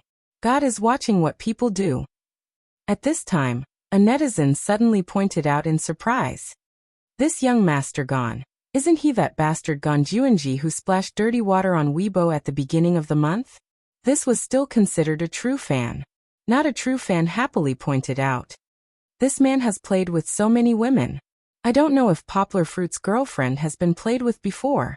Poplar Fruit and Fong Beibei's fans immediately fought back. Play your sister. Poplar Fruit already said that Fong Beibei's first love was unworthy, but they hadn't developed to that point yet. No matter who won the argument, a netizen made a shocking discovery that changed the topic of discussion about Ganjuanji on the internet. First, Qin Shui, who previously hyped up Poplar Fruit, was arrested by the police for drug possession and suspected of drug trafficking. Now Ganjuanji, who also slandered Poplar Fruit on the internet, is also in trouble. It's a serious matter and he's dead. This discovery was immediately forwarded. Some netizens joked. "Sigh, this is really strange. Could it be that if you provoke this Poplar Fruit, you might die without knowing why? Dear, you're in big trouble. If you dare to expose Poplar Fruit on the internet, be careful not to die an unnatural death." The netizens caused a ruckus on the internet. They actually didn't take it that seriously. They just found a topic that could be used as a topic to talk about after a meal, and were in a good mood. However, some people who thought they were Sherlock Holmes or Conan started to search for news about Poplar Fruit, and were surprised. Did you find anything? Poplar Fruit has only been back for 2 days. And he went straight back to Yangcheng, the same city as Ganjuanji. He had just returned, and this enemy was already dead. Do you think there's something fishy going on here? Maybe it was Poplar Fruit who killed him. That's possible. I have an interview with the new generation martial arts student, Cheon-juan. A netizen quoted a screenshot of the news and said reasonably, "Didn't Cheon-juan say that Poplar Fruit's kung fu was better than his?" In an instant, conspiracy theories became synonymous with online discussions. There were even netizens who wanted the police to investigate Poplar Fruit.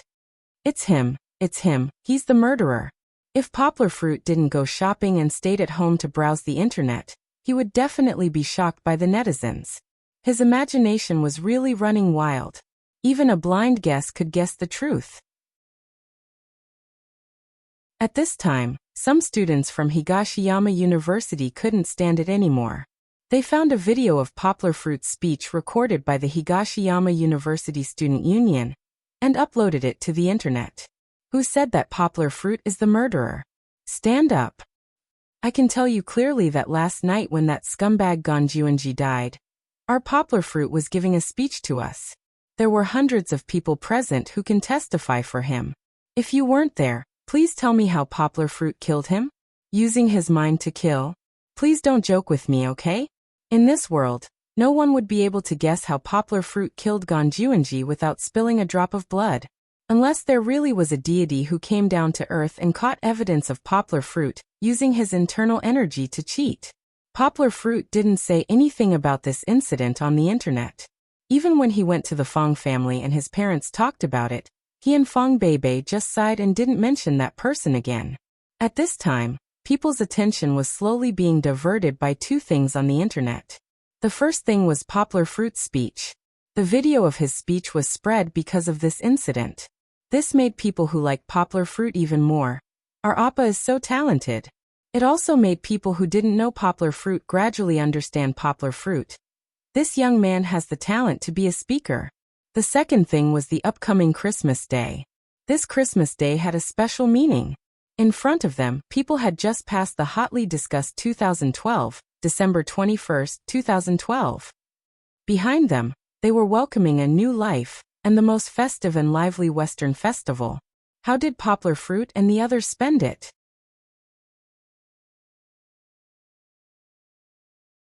Chapter 9:17. Kiki, help Daddy pick up that small ball. Before Poplar Fruit's voice fell, a white and tender little hand holding a small golden plastic ball in front of him. Turning his head, he saw Kiki standing there with an excited look on her face. It turned out that the little fellow was already ready to help her father. Just now, when the small ball was not firmly hung and fell to the ground, Kiki immediately pounced on it with her butt sticking out. The Christmas tree is so small. Chi-Chi bounced around her father's side and chattered with him. At this moment, her mood was as excited as a mountain child who had climbed over a mountain and seen the beautiful sea. It's as tall as Kiki. Kiki jumped to the opposite side of Poplar Fruit, shaking her little butt, giggling, and gestured to herself. Because our family can't buy a bigger Christmas tree. Poplar Fruit said with a smile. By such a big Christmas tree, where should we put it?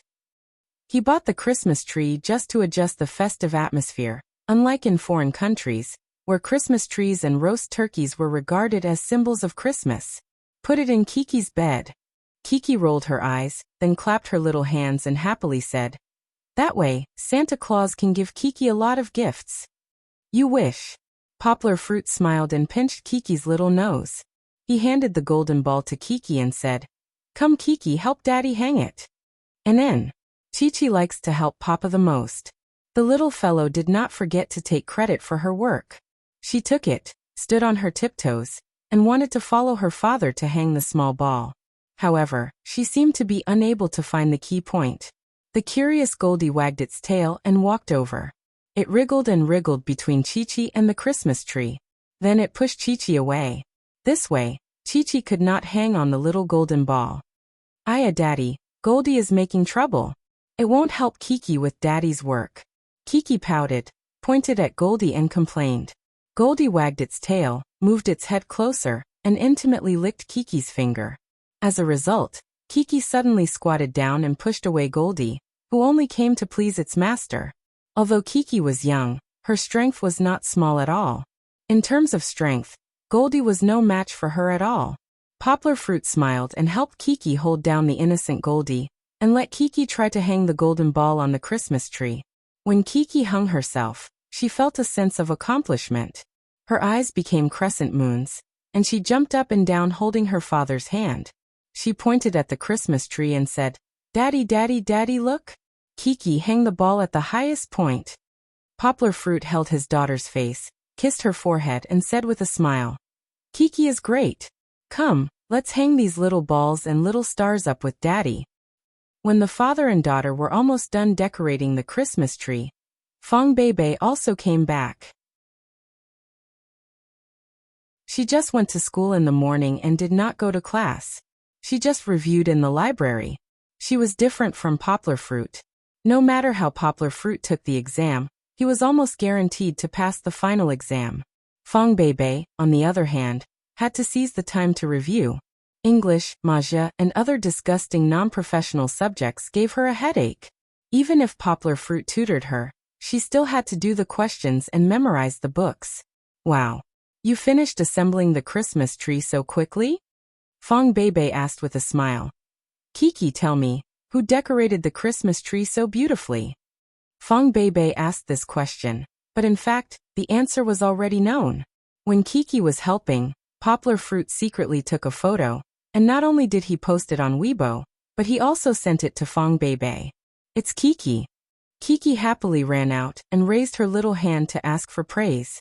She was also afraid that Sister Beibei could not see it, so she jumped high and repeated these 3 words. "Wow. Kiki is so smart and awesome." Fong Beibei gave 2 thumbs up and praised Kiki with a smile. At this time, Kiki was a little shy. She said bashfully, "There's also Papa." Goldie wagged its tail and walked up from behind. Kiki noticed it and immediately complained, "There's no Goldie. Goldie is a troublemaker." After playing with Kiki for a while, Poplar Fruit and Fong Beibei went to the kitchen to prepare tonight's dinner. Fong Beibei also bought vegetables when she came back. "Uncle, do you think we should invite other people over for Christmas?"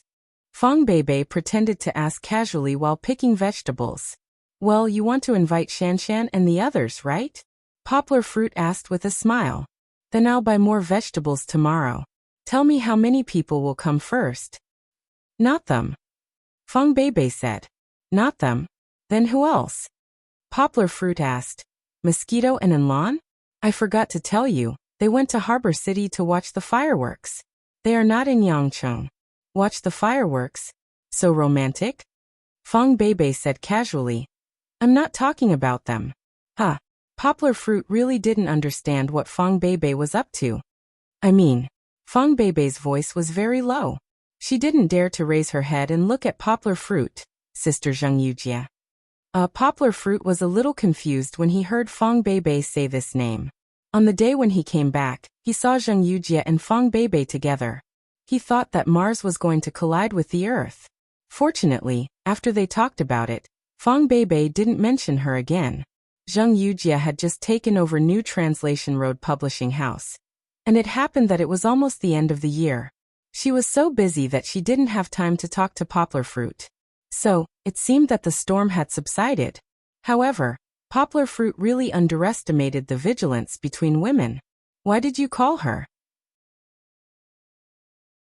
Poplar Fruit asked with a headache. Shouldn't we be celebrating Christmas on our own? You just said it's okay. Fang Beibei raised her head, her eyes somewhat evasive as she said, Is she that special?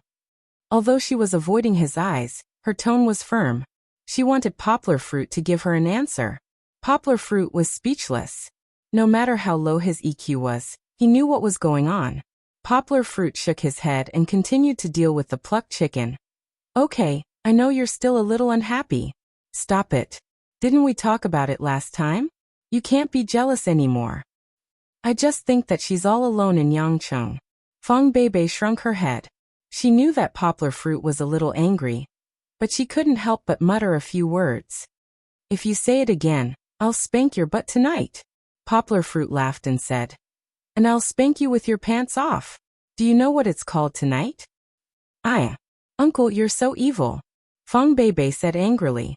She patted the water and smiled as she sprinkled some water on Yanggua. This time she didn't make a fuss. She knew Poplar Fruit's temper and bottom line. Actually, she's not alone in Yangcheng. Poplar Fruit thought for a while and explained. Her dad also works in Yangcheng, so you don't have to worry about her.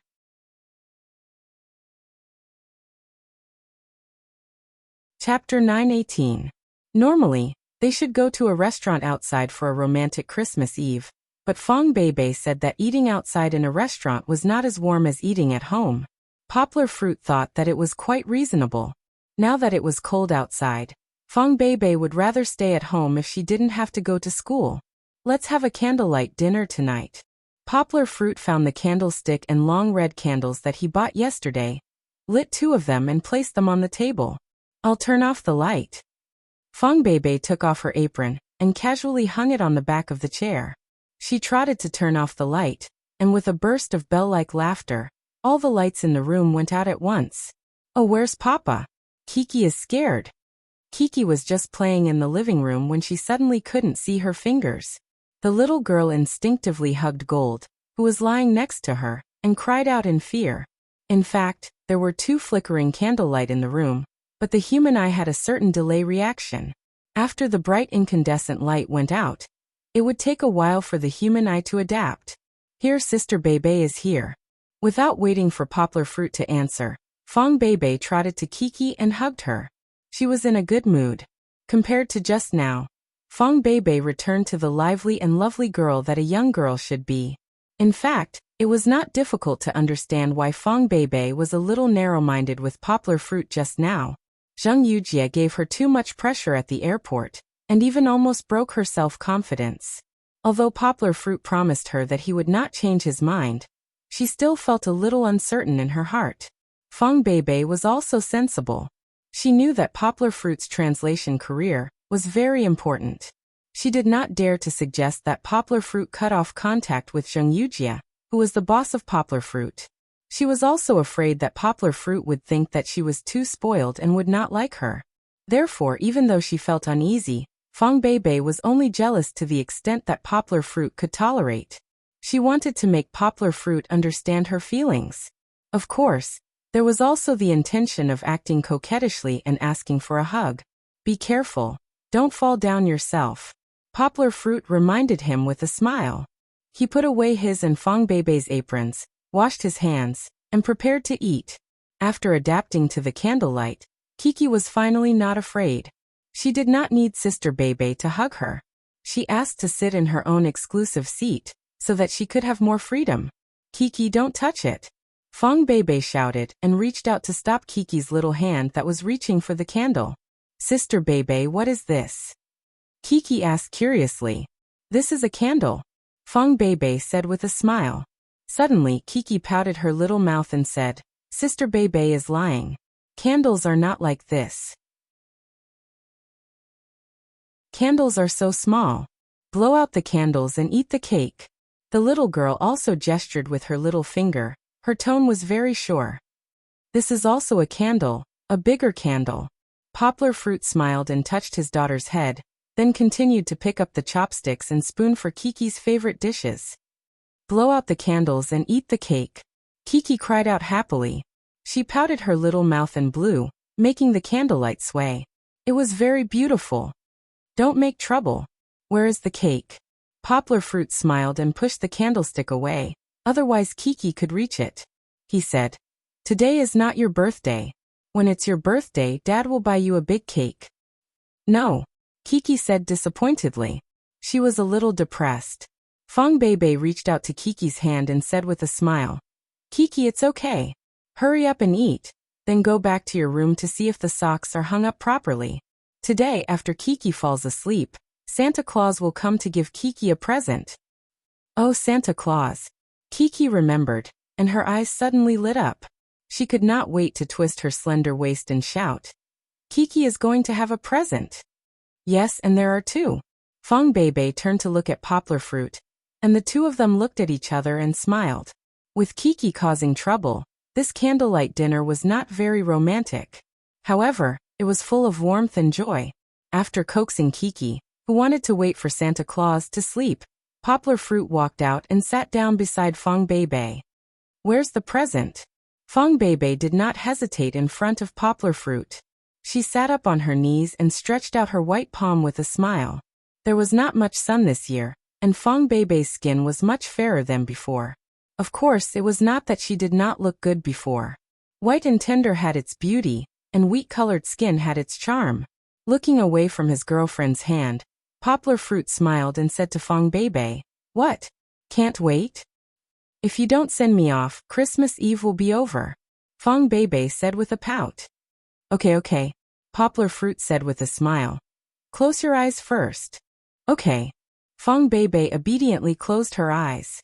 However, she felt uncomfortable kneeling, so she raised her butt and changed to a cross-legged position. She raised her head and looked expectant. Poplar Fruit seemed to have walked 2 steps and turned back. He smiled and said, "You can open your eyes now." Fong Beibei expectantly opened her eyes. She saw red in front of her. She tilted her head back and saw 2 big red apples. Why are they apples?" Fong Beibei said with some disappointment. "Don't you like apples?" Poplar Fruit pretended to pick up the apples and looked at them. He asked with some regret, "Aren't you supposed to give me apples on Christmas Eve?" "It's not that I don't like it. It's just that, in fact, this apple is also very good. One for you and one for me. Well, it's very beautiful." Fong Beibei was afraid that Poplar Fruit would be unhappy. She quickly took the apple and looked at it, trying to convince herself that she liked this gift. "Well, why don't you take a look at this apple?" When Fong Beibei lowered her head, Poplar Fruit took out a box with a smirk and put it in front of her eyes. Fong Beibei was still somewhat unable to extricate herself from the contradictory emotions. She looked at the box in confusion. After a long time, she still couldn't figure out the relationship between them. Poplar Fruit didn't explain. He just looked at her with a smile. "Oh, uncle, you're so bad. You lied to me." Fong Beibei finally reacted. She patted Poplar Fruit's arm in surprise and took the box in Poplar Fruit's hand. "Why did you give me a phone?" After Fong Beibei opened the gift box, she took out the new iPhone 5 that Poplar Fruit put in it and asked puzzledly, "Because this way, we can use the same phone." Poplar Fruit smiled and took out the iPhone 5 that was exactly the same as Fong Beibei's. This phone was only released in the second half of this year. A couple's phone. Fong Beibei took Poplar Fruit's phone, and then leaned on Poplar Fruit's arms to fiddle with it. Fong Beibei didn't have an iPhone, but she still often played with Poplar Fruit's phone, so she wasn't unfamiliar with the operating system. Poplar Fruit put his chin on Fong Beibei's head, his hands around her waist. He looked at Fong Beibei's smiling face as she raised the phone, and the two took a photo together. "This is our lock screen wallpaper. You're not allowed to change it." Fong Beibei raised the 2 phones and said to Poplar Fruit with a smile,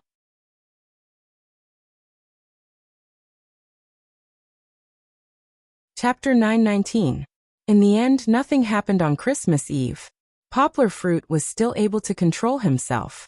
Furthermore, his parents had mentioned this matter several times, and Fong Beibei did not have any intention of breaking through prematurely. Therefore, the night passed very peacefully. In fact, the relationship between the two had already reached the point where they could see each other with sincerity. Everything that needed to be done had been done, and only the last line of defense was left. However, from the looks of it, the breakthrough of this line of defense was just around the corner. After Christmas Eve, it was Christmas Day. The happiest person on Christmas Day was still Kiki. She received her presents early in the morning, and the two presents were opened so quickly that confetti covered the floor. After that, she asked her father to bring her to Chimelong Amusement Park to play for the entire morning. As Fong Beibei had to revise, they returned in the afternoon. Kiki loves Christmas the most. After the little fellow returned, her excitement did not diminish as she chirped. "Isn't your favorite birthday the most?" Poplar Fruit teased her. That's right. The little fellow was in a dilemma. She stood in the same place, scratching her head as she thought about it. It seemed that it was very difficult for her to choose. That's still my favorite birthday. There's cake to eat on my birthday. In the end, Chi-Chi reluctantly ranked them in order. Holding her father's hand, she didn't really care at all. She commented seriously, "Christmas is Chi-Chi's second favorite." At this time, Higashiyama University had fully entered the revision week. In another 2 weeks, it would be the exam week. Therefore, not only was Fong Beibei busy, Poplar Fruit's New Dimension Society was also beginning to wrap up work. In the next few days, they would be conducting online long-distance end-of-term exams for the children to test the learning effects of this semester. Of course, the long-distance education did not end at the end of the semester. As long as the children were willing, there would still be some enthusiastic teachers, including Poplar Fruit, to stay behind during the winter break to give them preferential treatment. However, the study during the break was not compulsory, and the children could choose to come or not. In addition, Poplar Fruit was still planning to bring Fong Beibei, Kiki, and the current executive chairman of the society, Wang Yuba, as well as Lin Xingshan, who was the best teacher of the semester, to Xiong Family Village to interact with the children. Of course, he was not going there to join in the New Year's fun, nor was he thinking of bringing the children to see the outside world. This idea, after the discussion of the society's backbone, they decided to do it during the summer break. The reason why he wanted to go to Xiong Family Village was mainly because Poplar Fruit also needed to do a half-year evaluation with Mengping to make a summary report on the results of his long-distance education. Mengping told him that if he applied for it from the province, the next semester, the long-distance education would be fully implemented in Lidong County. It would benefit 6 towns, 16 remote mountain villages, and more than 4,000 poor students who could not go to school or whose education level was too low. Of course, this was only for primary school. Junior high education was not something that Poplar Fruit could afford with dozens of university students who had not received proper teacher training. After doing some calculations, Poplar Fruit had spent about 2 million yuan to set up classrooms and equipment for more than 300 children in Xiong Family Village. Now, it was more than 10 times that amount. That meant that he had to spend nearly 30 million yuan. Poplar Fruit was not worried about not having enough money this time, because Mengping told him that the government would not let Poplar Fruit use all of his money. If all of it was used by private or charitable organizations to support the poverty alleviation education in a county, wouldn't the government lose face?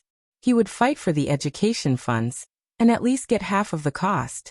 In this way, if Poplar Fruit's long-distance education charity fund was only 10 million yuan, he could still afford it.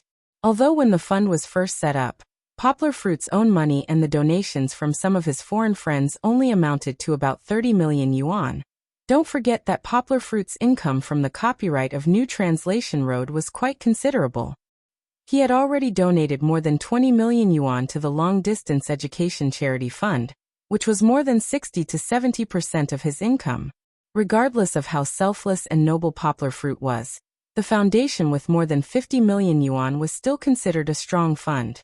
Even if the number of poor students in Lidong County doubled, The fund was still enough to pay for all the children's education expenses. However, the upright Meng Ping stood from the perspective of the people and reminded Poplar Fruit, "You are cooperating with the government.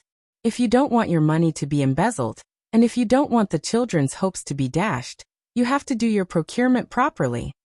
If the procurement is all handed over to the government personnel, embezzlement, and shoddy goods will definitely happen."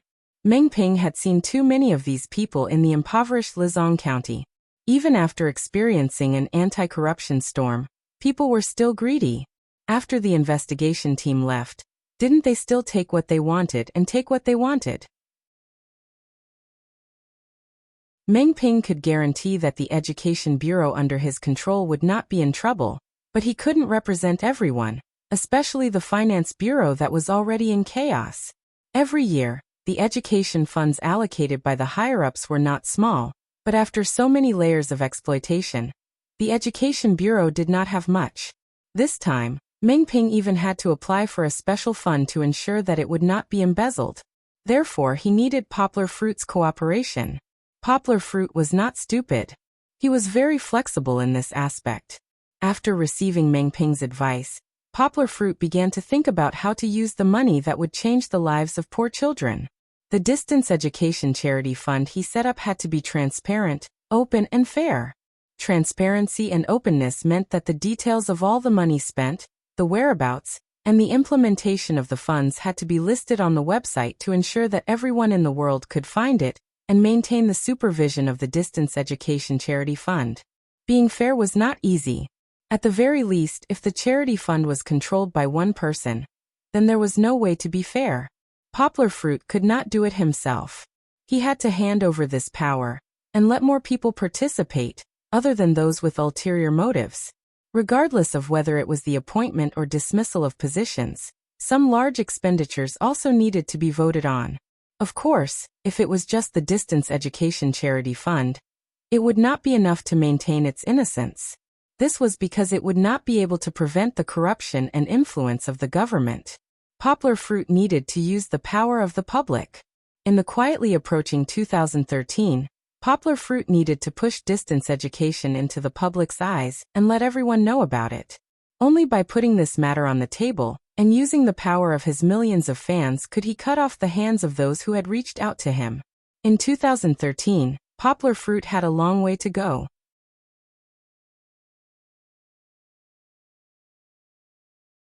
Chapter 920. Most of the time, plans could not keep up with changes, and the person who had broken Poplar Fruit's plans time and time again was the same person, Poplar Fruit's mentor, Chen Zhongdai. Before the end of the semester, the old man called Poplar Fruit over. This semester, the old man was extremely satisfied with Poplar Fruit. The thesis that Poplar Fruit submitted at the end of last year could be said to have provided a programmatic explanation of the entire theory of translation. Although the theory of translation still needed to be perfected, Poplar Fruit's thesis had pretty much established his position in the field of translation theory. As for the preparation for the next semester, Poplar Fruit had also given the old man a satisfactory answer. Through several lectures at Cinda College, he had summed up valuable experience and accumulated a large number of lecture notes. After the school's evaluation and review, the old man told Poplar Fruit that in the next semester, Poplar Fruit would stop all substitute teaching work and focus on completing his own 2 public elective courses. Of these 2 public elective courses, the first one was Translation Theory and Practice. Theory was secondary, and practice was the main focus. Poplar Fruit would combine his own experience and lead the entire school, regardless of whether they were language majors or not, to practice actual translation. From the practice, they would experience and learn theoretical knowledge. The second course was called Basic Swedish. That's right, Poplar Fruit's public elective course did not teach other popular languages, but the recognized Poplar Fruit's strongest language, Swedish. In fact, Poplar Fruit's dozens of minor languages were very average. Even if he were to teach ancient Sanskrit, he would be able to handle it. However, Poplar Fruit Swedish had been tested by the Nobel Prize in Literature Committee. The school also wanted to ride on the momentum of the Nobel Prize in Literature, so that students would not stay away when they saw that it was a foreign language. However, could one learn a language well in one semester? That was impossible. Not everyone could be as crazy as Poplar Fruit. Poplar Fruit himself also felt that it was unreasonable to open a new language course in the public elective course. One had to know that everyone chose the public elective course based on their own interests. If they chose a course in this semester, they would not choose it again in the next semester. Fortunately, the school had also clearly told Poplar Fruit that this was only a test. If Poplar Fruit's teaching was indeed good, they would change this public elective course into an internal elective course within the outer court. It was even possible to open up a separate major for Poplar Fruit in the future. This was all for the future. It was still a bit ridiculous to open up a separate major for Poplar Fruit. After all, even the best scalper would die of exhaustion if he had to support a major by himself. Chen Zongdai called Poplar Fruit over today not to inform him of any changes in the next semester, but to inform him of 2 announcements. This is not a question, this is a notice. Chen Zongdai said firmly, no matter what you say, you have to go to Macau to participate in this language forum on March 4th. This is not only an event in China. Taiwan, Hong Kong, Macau, and some translation schools will also send representatives to participate. You are representing our school and our country. How can you just refuse? Teacher, do you have to make it sound so serious? Poplar Fruit smiled helplessly and said, look, the notice says that it's from March 4th to 6th, but I really have something to do at this time. Chen Zongdai asked unhappily, what can't you put it aside for now? I remember that I told you about this forum not long after you came back from Bali. Okay, don't give me any excuses. You're not allowed to take a leave this time. Poplar Fruit smiled bitterly and said, no, teacher, March 6th is my girlfriend's birthday. Originally, I said that I would celebrate her birthday for her first time. I can't not be in Yangcheng on that day, right? Birthday is a small matter, but Fong Bei's disappointment is a big matter. Poplar Fruit promised her that he would spend every birthday with her in the future. I say, are you really stupid or are you pretending to be stupid? Chen Zongdai's tone sounded as if he expected better from him. He scolded. I think you are really stupid. You are so stubborn and don't know how to be flexible. Poplar Fruit touched his head. He was confused by the scolding. If you want to celebrate her birthday, can you only celebrate it in Yangcheng? If you go to Macau to participate in the forum, can't you bring her with you? Chen Zongdai was so angry at Poplar Fruit that he laughed. He threw a book at him and said, there's an event in the forum during the day, so you two can do whatever you want at night. That's right. Poplar Fruit suddenly understood. He also scolded himself for being stupid. Why didn't he think of this? Chen Zongdai laughed and said, it's just Macau, it's not that far. You can bring her to play, and she can help take care of Kiki. Don't ask your assistant to help you take care of your child. This time, you can't bring your assistant with you. Hee, I'll discuss it with her when I get back. Poplar Fruit scratched his head embarrassedly. He returned the book and prepared to run away. He did not want to let the old man continue to ridicule him. Where are you in a hurry to go? We're not done yet. Chen Zongdai knocked on the table unhappily and shouted. What else? Poplar Fruit could only move his butt back. Next semester, you don't only have the task of 2 public courses. On my side, I also have to give you more responsibilities. Otherwise, when you take 3 years of master's and doctorate, others will gossip that I let you in through the back door. Chen Zongdai said. Generally speaking, if a student wants to study for a doctorate, they have to go through 4 years of undergraduate studies, 2 to 3 years of graduate studies, and 3 or more years of doctorate, a total of more than 9 years. Language graduate students generally take 2 years, so it's relatively faster. The masters and doctorates are for those students who have good results in the postgraduate examination. However, according to the regulations, it also takes 5 years to complete the degree. The fastest is the masters and doctorates for medical students. They can get a doctorate in 8 years. Of course, the hardships are unknown to ordinary people. Poplar Fruit is a special case. With his own ability, it's not a problem to directly give him a doctorate. However, China's system is more rigid. It must be done step by step for so many years to get a certificate. Chun Zongdai reducing it to 3 years is already skirting the law. It's easy to be questioned by others. Fortunately, Chun Zongdai believes in Poplar Fruit's ability. As long as he proves everything with his ability, he believes that no one will revoke Poplar Fruit's doctorate after 3 years. Poplar Fruit has published 2 heavyweight papers in his first semester. It's obvious that Chun Zongdai has begun to build a foundation for him that others can't find fault with. Next semester, Beijing Foreign Studies University will send people over for an exchange. The leader is Luo Lin, someone you know. When Chun Zongdai said these words, there was still a hint of disdain. This is his own pride. When the time comes, you don't have to hide anything. Do what you have to do. Let them see the foundation of Higashiyama University. Poplar Fruit smiled and said, "Teacher, weren't you worried that Professor Luo would take our credit?" "Bullshit, I'm worried about him?" Chun Zongdai jumped up as if someone stepped on his foot. "It's that old man who is cunning. It's okay. Now that your paper has been published, no one can take your credit. Show them generously and let them study together. Our Higashiyama University is the top university in Guangdong province. You have to have the bearing of a senior colonel.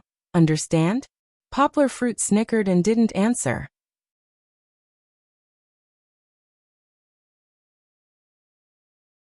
Chapter 921.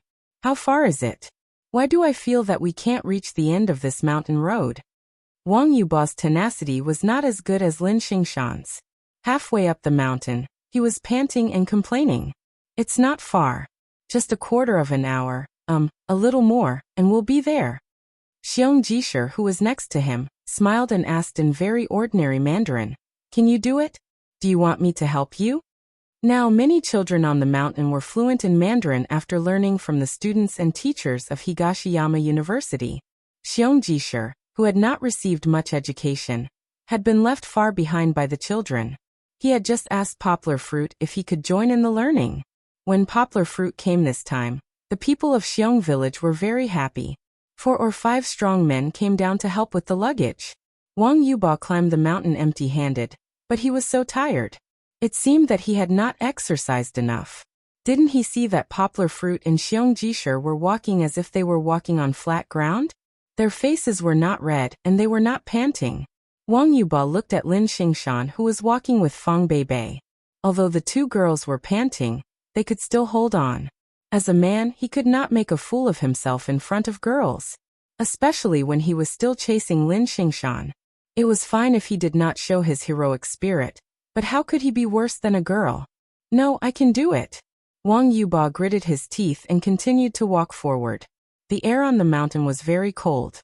Although it was not snowing, it was only a few degrees.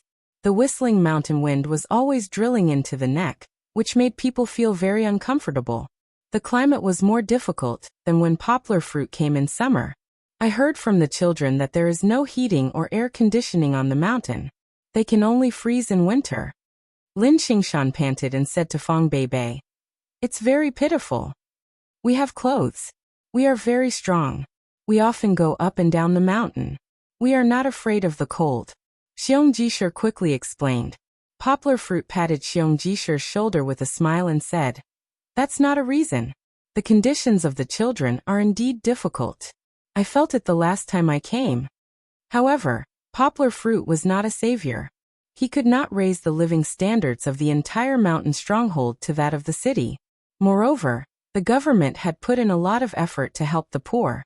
According to Xiong Jiwu, there were people who came to help the poor this year. Every family received a few hundred yuan subsidy.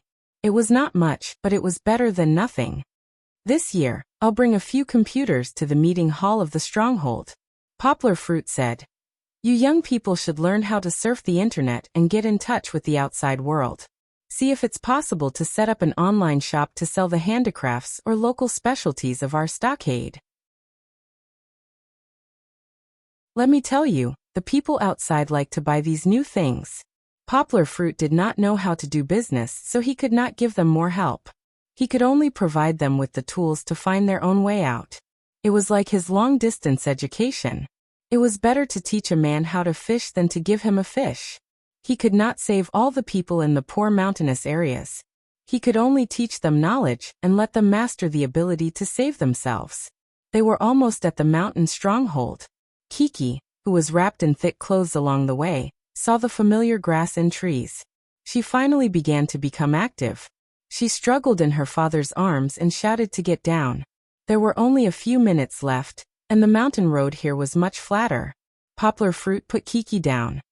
Brother Xiaofeng. Sister Xiaolin. Big brother Anshuan. Before they even reached the entrance of the stronghold, Chi-Chi impatiently called out loudly to her little companions who were waiting for them at the entrance of the stronghold. She moved her short little legs and started running with a kick and a jump. Kiki, it's Kiki. The children of Xiong village were like a beehive that had exploded, making a lot of noise. Then they rushed over to Kiki. Kiki, we missed you so much. Like the bright moon surrounded by stars, Kiki was surrounded by the children. She did not know how many times this sentence was repeated. Kiki, why don't you come back to visit more often?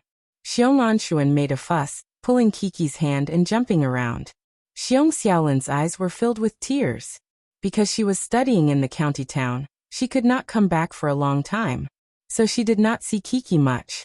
When she saw Kiki, she rushed up and hugged her, crying. However, although she was crying, her mouth could not help but open into a smile. Gidgich. There were too many questions that Kiki could not hear clearly. She only felt happy, laughing loudly with so many brothers and sisters. The children's voices had cut through the tranquility of the mountain where Xiong village was located. It seemed to drive away the coldness of winter, making people feel warm in their hearts. Last summer, Kiki played with them on the mountain. They played like crazy boys. Poplar Fruit explained to Feng Beibei with a smile. Feng Beibei was very tired. Climbing the mountain was a challenge for her. Now she leaned on Poplar Fruit, panting, and did not have the strength to speak. Teacher Yang, Teacher Wang, Teacher Lin, and Teacher Feng are here too. My daughter could not squeeze in. She turned her head and saw the people behind her. She suddenly screamed. As a result, Wang Yuba and the other students and teachers who came up the mountain for the first time, who were about to collapse from exhaustion, truly felt the enthusiasm brought by the children. Compared to the reserved adults, these children were full of energy. It was as if they had never stopped talking, making people feel as if they were in a forest of hundreds of sparrows. Then, Lin Xingshan distributed the small gifts they had brought with them to the children. There were also letters written by the students and teachers of the New Dimension Society, which were filled with deep emotions. The children were so excited that tears welled up in their eyes. In fact, Wang Yuba was like Xiong Jiwu, leaning towards administration. However, when he faced the children, he was also motivated by Lin Xingshan. His words of encouragement that made people's blood boil successfully stimulated the children's enthusiasm for learning.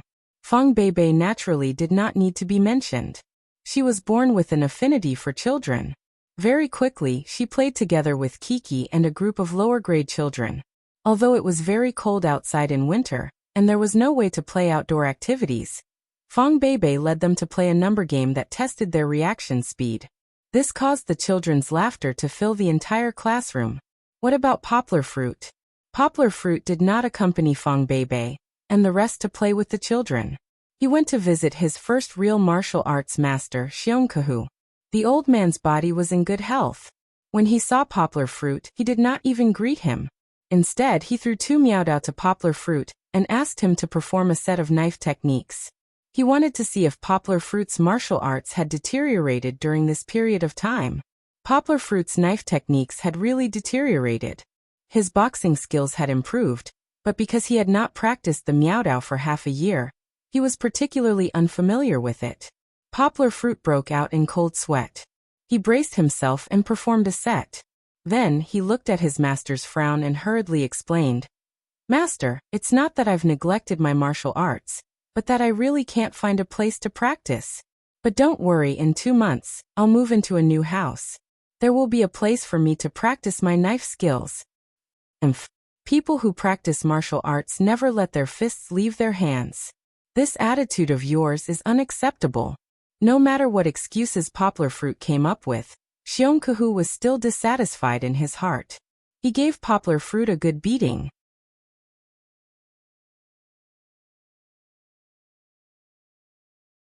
Chapter 922. Even when comparing photos, other people were not as deeply affected as Poplar Fruit. This was the first time he had visited the Xiong family after half a year, and he could see that the village's mental state had undergone a fundamental change. This was especially true for the children. When they first arrived, their eyes were sluggish, and they were curious when they saw strangers. However, most of them were afraid. Furthermore, he could feel a sense of confusion from them that permeated the entire village. This was a result of their lack of understanding of the people and matters outside of the mountain, their lack of planning for their own lives, and even their ignorance of the entire world. Now the children's eyes had become lively, and their speech had become more orderly. Furthermore, there was a flourishing vitality in their bodies. It was as if they had been separated from the rest of the world. Poplar Fruit felt that if they were allowed to leave the mountains and communicate with the children in the city, there shouldn't be too much of a gap between them. This was what Yongguo wanted to see, as well as the best answer to the concerns of the members of the New Dimension Society during their discussion. Poplar Fruit believed that after half a year of distance education, these children would be able to be reborn and integrate into the rhythm of modern society. Naturally, their shabby clothes and lack of food would not change. However, they would have a better future than before, wouldn't they? When they arrived at the Xiong family village, the children from the other villages rushed over to meet with the teachers. Poplar Fruit chatted with the children for a while, before leaving the scene to Lin Xingshan and the rest. Early the next morning, Poplar Fruit and Xiong Jiwu went down the mountain, and met up with Meng Ping to inspect the other poor villages in Litong County. Poplar Fruit was already a millionaire with a net worth of tens of millions. Yet he still had to personally work for these poor villages. Meng Ping was the #1 person in charge of Litong County's Education Bureau. Yet didn't he also use his feet to measure the size of these poor villages? Currently, the New Dimension Society and the Distance Education Charity Fund were still lacking in manpower. The expansion and institutionalization that Poplar Fruit and Wang Yuba had discussed still needed time to be perfected. Therefore, they still needed Poplar Fruit's help. Of course, Poplar Fruit was also willing to contribute.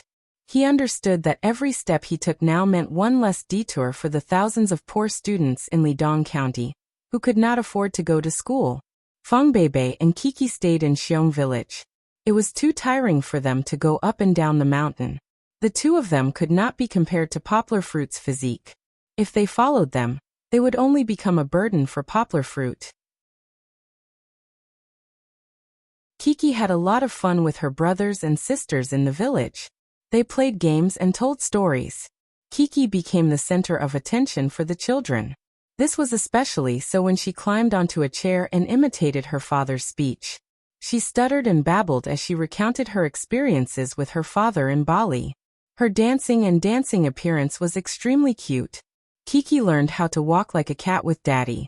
Daddy said that Kiki is very good. Kiki swayed her little butt as she spoke. Also, there are very beautiful clothes. Daddy said that it was a wolf, but Kiki said that it wasn't. It was a fierce dog. However, Kiki likes gold more. Gold looks better than it. Although the little fellow spoke incoherently, and she did not know how to logically arrange things in order, the children listened attentively, as if they were listening to a very interesting story. Perhaps this was a joy that only children could experience, right? Lin Xingshan and Feng Beibei were listening happily, but this was only because Kiki and the children's expressions were funny. They did not seriously listen to what Kiki said. Lin Xingshan and Feng Beibei had done a lot of homework before they came. They prepared a lot of games such as sandbag throwing, eagle catching chicken, and so on. Although these games were not played by the children in the city, they were still classics. In an environment without equipment and tools, they still brought a lot of fun to the children. It was also because of these games that there was a kind of lively atmosphere in the cold mountain. The children were noisy and even sweating from the hot weather. In the past, such a lively scene would only occur during the spring festival, when the men in the stockade who went to work in the city came back. The elderly, women, and children would go out to welcome them. Every family would light up the lanterns to burn firewood and sharpen their knives to kill pigs and sheep. Poplar Fruit came back 3 days later. During this period, Feng Beibei took care of Kiki. Of course, Lin Xingshan also came to help. However, with Feng Beibei around, Kiki did not make a big fuss because she could not see her father. In other words, the little brat was so heartless that she did not think of her father at all. The next night after Poplar Fruit went down the mountain, Fong Beibei boiled water in the woodshed downstairs after dinner. Kiki held a small sweet potato that was still a little warm, and sat on a small wooden stool to watch it. Fong Beibei moved her and the small wooden stool far away from the dangerous area. Your father took us to the mountain and then left us in the mountain, Fong Beibei deliberately said with some sadness. Kiki, don't you miss your father these 2 days? Kiki misses Papa. Kiki seemed to be a little absent-minded as she replied. I don't believe it. How much does Kiki miss him? Fong Beibei shook her head and continued to ask with a smile.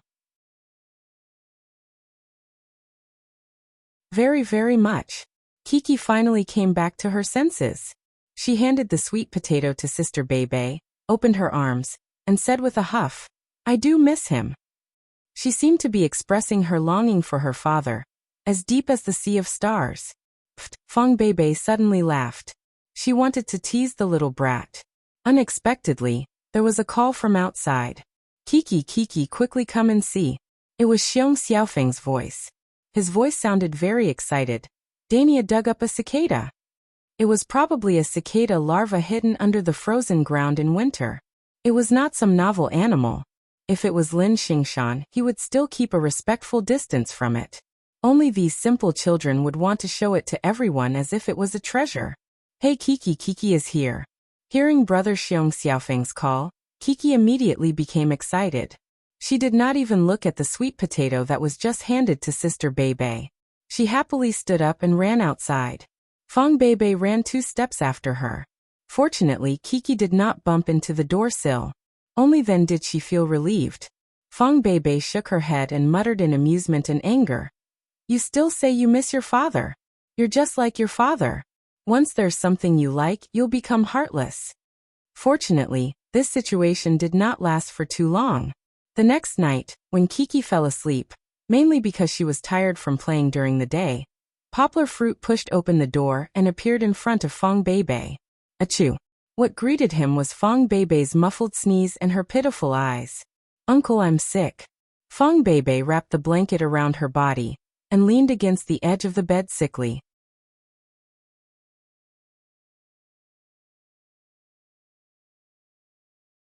Chapter 923. As the saying goes, you reap what you sow. Fong Beibei's father, who used to be a primary school math teacher, stood to the side with his hands clasped behind his back. He was politely talking to Yang Guo, who was digging with her but in the dirt. At this time, Fong Beibei's somewhat dry voice came from the small box that Yang Guo had stuffed into the back pocket of her jeans. Ahem, uncle, I want to drink water. Right away, right away. This was the baby listening device that Poplar Fruit bought when Kiki was just born. It could only transmit sound in one direction, so Poplar Fruit shouted very loudly. He wanted Fong Beibei to hear him upstairs. Poplar Fruit turned to look at Father Fong. He held the shovel with one hand and scratched his head with the other. Go, go. I know you're not there in person, go. Father Fong waved his hand and said. After receiving permission, Poplar Fruit smiled and ran into the house. At this time, Mother Fong was carrying Kiki and holding the cantaloupe that made Kiki drool. The two almost bumped into each other. Beibei wants to drink water. Poplar Fruit bowed embarrassedly and then rushed into the house. Mother Fong pursed her lips and looked at Poplar Fruit's back. She patted Kiki's back and said with a smile. Don't rush, eat slowly. Don't be as impatient as your unreliable father. She walked to the stone chair in the yard and sat down. She said to Father Fong, look at him, he can't do great things with his personality. He's not calm, he's reckless. I don't know what makes your daughter so loyal to him. Okay, don't be sarcastic here. Let me tell you, for your daughter to find a man who loves her so much, you should thank Buddha. Father Fong actually spoke up for Poplar Fruit. Then isn't Beibei's illness caused by him? Where could he have gone? Why did he have to bring her to that remote and desolate place in Guishan province? The weather is so cold. Aren't you looking for trouble by running up the mountain? Mother Fong muttered. As her father's most loyal little guard, Kiki didn't make a sound at this moment. She focused on using her cute little front teeth to nibble on the cantaloupe in her grandmother's hand. It was so delicious. It had been 3 days since Poplar Fruit and Fong Beibei had returned from Xiong village. Originally, they did not intend to stay on the mountain for too long. Poplar Fruit would return from his inspection, and Fong Beibei's cold had prompted them to choose not to stay on. Kiki was naturally reluctant to let her go. However, it seemed that she was affected by Fong Beibei. She caught a little cold when she went down the mountain, and it became more serious on the way back. She had to take care of the 2 sick people on the way back. Poplar Fruit and Wang Yuba took turns to drive back to Yangcheng. His inspection in Lidong County and Mengping was not optimistic. Among the poor children, there were close to 200 of them who lived in worse conditions than the children in Xiong village. Not only were these villages located deep in the mountains, it was difficult to travel. The infrastructure there was a complete mess. Not to mention the internet, even the basic electricity couldn't meet the needs of large appliances. Even if Poplar Fruit wanted to help them, he was powerless. The other children were still fine. Most of them lived in mountain villages that were slightly closer to the county. There were 1 or 2 villages that were bigger than Xiong village, but the standards of the teachers there were too low. Not to mention the children in the city and the distance education. There was still a huge gap between them and the worst school in Lidong County for the children of the old textile factory workers. Apart from the close to 200 children, Poplar Fruit and Mengping had discussed a plan to expand the infrastructure after the Chinese New Year. They wanted to achieve universal distance education for all 4,000 children before the arrival of April. Naturally, the other 200 children were not abandoned. Poplar Fruit would continue to think of ways to help them. However, this required time and inspiration.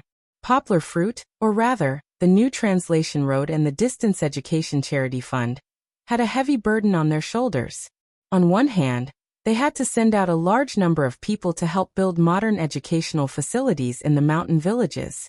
Although Fat Dragon and Kai Simin had quite a bit of experience, they still needed to recruit more people. With just the 2 of them, even if they worked themselves to death, they would not be able to complete such a difficult task before the arrival of April. On the other hand, Poplar Fruit and Wang Yuba had to continue expanding the volunteer teachers of the New Dimension Society. Last semester, they had recruited many people. At that time, they felt that the number was somewhat excessive. However, from the looks of it now, there were over 4,000 children. This wasn't something that a few dozen volunteer teachers could accomplish. After all, they weren't full-time teachers. After receiving Mengping's notification, Poplar Fruit had been constantly considering the future development of distance education. Don't look at how it was currently only in Litong County. Poplar Fruit believed that as long as their distance education maintained the right pace of development, there would be a day when it would spread throughout the entire country, or even the entire world. Poplar Fruit didn't dare to think about that. This way, the limitations of distance education would be revealed. It was a charitable act, which meant that the teaching staff would be mainly college volunteers. As for the college volunteers, regardless of how long it would take for them to become teachers, they wouldn't be able to spend all their time preparing lessons for the children. Therefore, they could only change their way of thinking. Poplar Fruit had always had an idea. It was similar to his extracurricular expansion. The students would be able to watch videos and learn by themselves. Naturally, the lessons wouldn't be self-learning.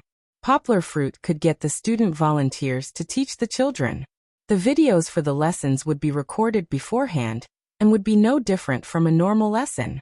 However, the teachers who recorded the videos wouldn't have to face the children directly. Instead, the student volunteers would be the ones to face the children. They would control the progress of the videos and explain at any time to the children, answering any questions the children might have while watching the videos. Not only that, the children would be able to review the videos themselves after returning home. This way, the student volunteers would only need to be trained in the usage of the equipment before they could start teaching. To these college students, they wouldn't even need to review the primary school lessons, and would be able to answer the children's questions. This was just a preliminary idea, and Poplar Fruit still needed to discuss it with Fat Dragon, and the other members of the New Dimension Society, before he could come up with an effective plan. This would have to wait until after the Chinese New Year, when everyone returned to Yangcheng. At this moment, he was worried about Fang Beibei's condition. After returning from the Xiong family, Fang Beibei's condition had been recurring. Although it wasn't a serious illness, it had lasted for 4 days, causing her to be listless and listless. Even Kiki, who had the same cold as her, had recovered. With regards to Fang Beibei's condition, her parents were extremely dissatisfied. Furthermore, it was already the winter holidays, so Fang Beibei shouldn't be staying at home. Was it appropriate for her to continue living with poplar fruit near the school? Therefore, Fang Beibei was ordered to return home by her parents. However, the future son-in-law Poplar Fruit had also arrived. Father Fang prepared a house for him, and Poplar Fruit unabashedly moved in.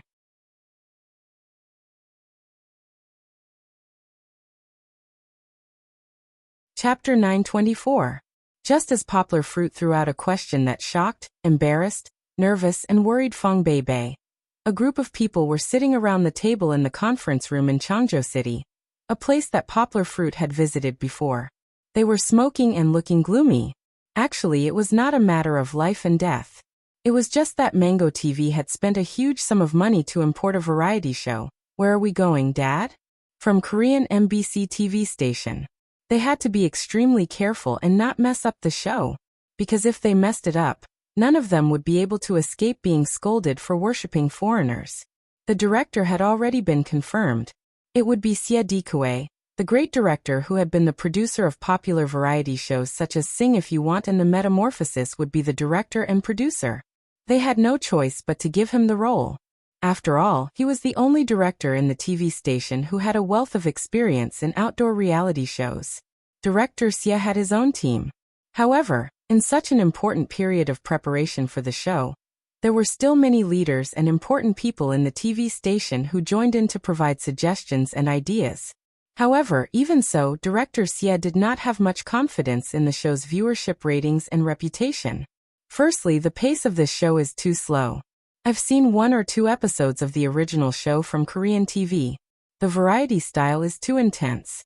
It's very difficult to show this in an outdoor reality show. Director Xie said. Secondly, the children participating are too young and naive. It's very difficult to create a strong conflict and dramatic plot like The Metamorphosis. However, many colleagues did not agree with what director Xie said. Most of the female colleagues in his team expressed their love for the show. The loving or clumsy interaction between the father and the child is the main attraction of this show. Director Xie gradually understood the important factors that attracted the audience. Therefore, the selection of the Xing father and Xing baby was the most important step in the show's preparation. Director Xie even placed it first in the entire show's preparation sequence. It's alright. As long as you confirm who you want to invite, our station will do our best to invite them for you. In fact, even if I personally invite them, we won't refuse. Station head Lu knocked on the table and consoled. In the early stages of a program, before they made a name for themselves, it wasn't easy to invite a heavyweight guest. Moreover, a program like, Where Are We Going, Dad? Required adults to bring their children along to participate. This wasn't a joke. Celebrities would have many concerns. On one hand, they were worried about the safety of their children. On the other hand, they were worried about whether there would be any accidents on the program that would affect their children's and their own image. Reality TV shows needed to show their true selves. It was already hard to control, not to mention those ignorant children. The TV station gathered information on all the celebrities and their children in the country. They compiled it into a booklet and sent it to director Xie for him to choose. Although it might be a little difficult for us to invite guests for our program, Fang Qiu said. Director Xie rubbed his chin and said with a frown, but when it comes to choosing children, it's better to have nothing than to have something substandard. Yes, first of all, he must have a good personality and be obedient. Someone suggested. No, that's not necessarily the case. Director Xie waved his hand and said, they can't all have the same personality. It's best if every child has their own personality. Only then can the conflict in the plot be reflected. Only then will it be interesting to watch. If they are all obedient children who are exactly the same, who would be willing to watch? Every child is an angel. There's no distinction between good and bad personalities, and there's no distinction between good and bad looks. Of course, their fathers are all celebrities, so they won't be too bad. Therefore, these aren't within the scope of our consideration, Director Xie said. However, I think we need to do some research on this age. Director Xie turned to look at Teacher He, who was sitting at the side. Yiling, I'm not targeting you. It's just that after watching the original Korean program, I feel that this is indeed a problem that needs to be thought about. Director Xie smiled apologetically and said, There's no problem with Poplar Fruit and his father that you recommended. Poplar Fruit has a certain level of influence, and was also a popular figure last year. However, isn't his child a little too young? She is indeed young. Teacher He nodded and smiled. According to the information, she was born on April 28, 2011. She's not even 2 years old yet. However, Uncle Xie, if you watch the November episode of the Fast Forward, you'll fall in love with his daughter. She's really too cute. I won't deny that. Director Xie nodded and said, However, you have to understand that a reality show is different from a fast forward. It doesn't have a script. The child is too young, so it'll be difficult for her to cooperate with us to complete the mission. Perhaps I didn't think it through. Teacher He smiled and said, It's all right, Uncle Xie. Let's go with your plan. Teacher He did not expect Director Xie to definitely choose Poplar Fruit as a guest. He simply felt that Poplar Fruit and Kiki were very suitable for the show, so he recommended them. Regardless of whether they're suitable or not, even if they were invited, Poplar Fruit might not agree to participate. Teacher He secretly laughed in his heart. He remembered the scene when Poplar Fruit told him in a serious tone that he wanted to quit the modeling industry to focus on his studies. The two did not lose contact after the show. On the contrary, Teacher He and Poplar Fruit's relationship got better and better. They would talk on the phone from time to time, and interact on Weibo. Teacher He even stood up for Poplar Fruit after he was maliciously hyped up by others. Poplar Fruit had invited Teacher He to visit several times, but Teacher He was never free. This time, Teacher He recommended Poplar Fruit on a whim. He did not even mention it to Poplar Fruit. In fact, he was very nervous. He was worried about how to persuade Poplar Fruit if he was chosen. Would Poplar Fruit be furious if he acted first and reported later? Just as Teacher He's imagination was running wild, a director's eyes suddenly lit up. He said, Speaking of Poplar Fruit, I thought of a model called Zhang Liang. He and his son might be suitable for the show. Zhang Liang was not famous in the entertainment industry, but he was famous in the modeling industry. He was the first Chinese model to appear in Milan Fashion Week. Before Poplar Fruit, he was one of the leading male models in the country. Previously, he had been compared to Poplar Fruit. However, compared to the sensation that Poplar Fruit caused overseas, Zhang Liang paled in comparison. How old is his son? Director Xie asked. Let me check. He has to be between 4 and 6 years old. Children around 7 or 8 years old tend to lose their childishness, and children under 4 years old are too ignorant to complete the task, Director Xie concluded.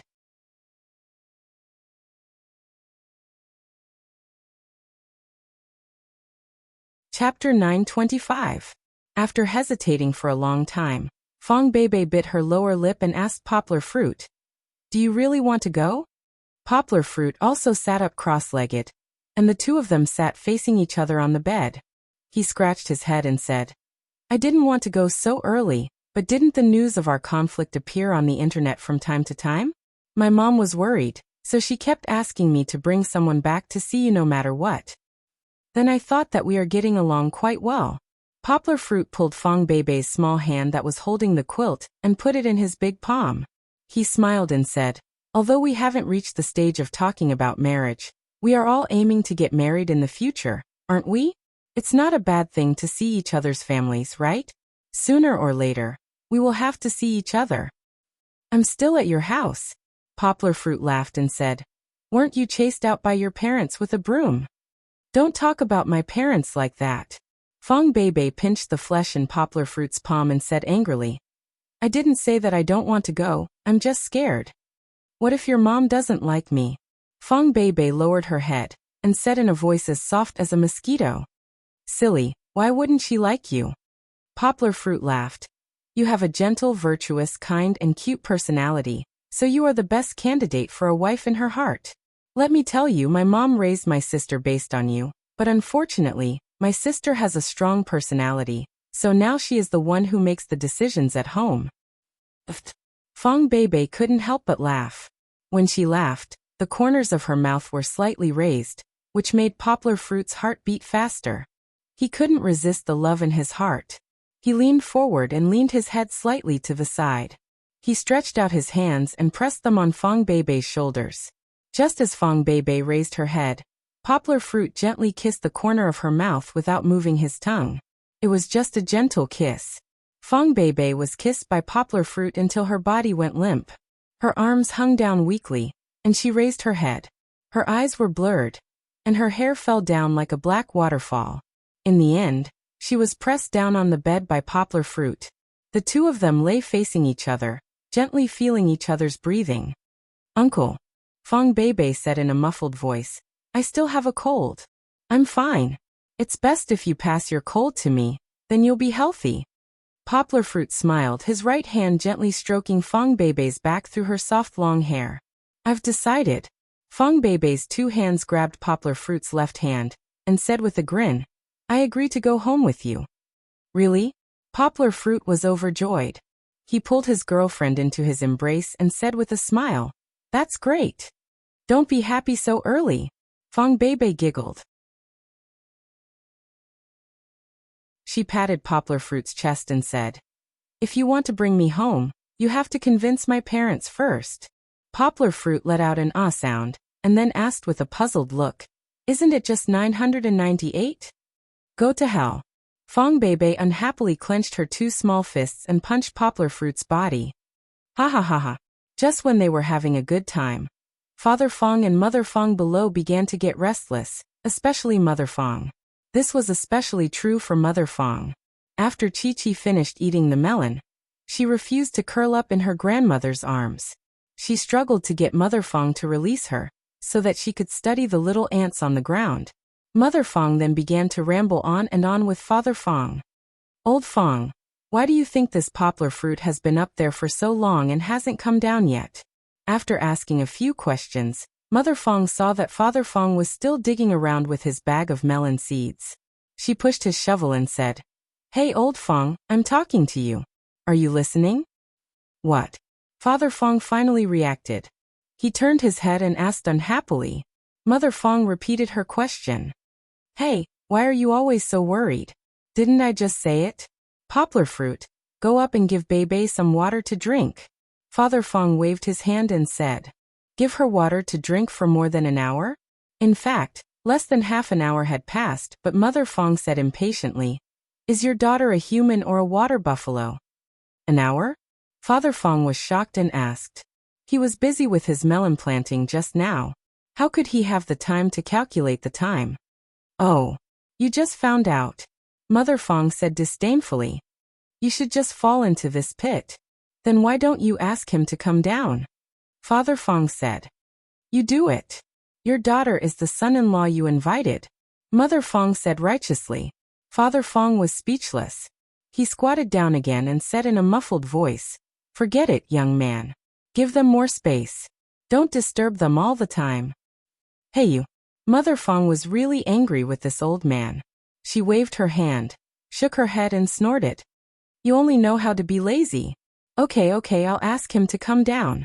Poplar Fruit, come down and eat some melons. Mother Fong stood in the courtyard and shouted at Fong Beibei's window. Your mother is shouting. Poplar Fruit sat up and smiled at Fong Beibei. I'll go down with you. How can I get better if I'm always cooped up in the room? Fong Beibei also got up and said. Poplar Fruit handed her a pair of long johns and a down jacket. After Fong Beibei changed, the two of them went downstairs together. Mom, where's the melon? Fong Beibei held Poplar Fruit's hand and walked out of the door on the first floor. If you want to eat melon, cut it yourself. You haven't recovered from your cold. Why did you come down? Mother Fong said angrily when she saw the two of them snuggling up to each other. I'll go cut it. Poplar Fruit smiled and turned back into the house. Fong Beibei walked down the stairs and came to the courtyard. She smiled and blocked Kiki with her hand. I'm almost recovered from my cold, Fong Beibei said. Besides, I have to come out to breathe some fresh air. It's easier to recover, isn't it? Kiki, don't get too close to me. I'm afraid I'll catch a cold again. Ah. Sister Beibei, don't come over. Kiki had no intention of hugging Fong Beibei. She shouted anxiously, You'll step on it. Step on what? Fong Beibei squatted down curiously and looked at the cement ground in front of Kiki.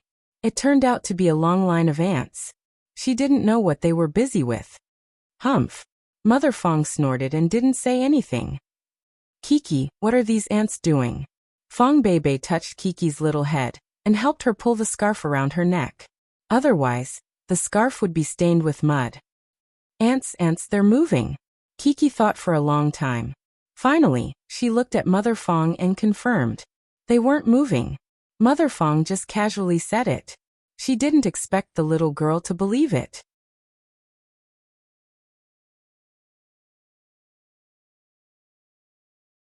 Chapter 926.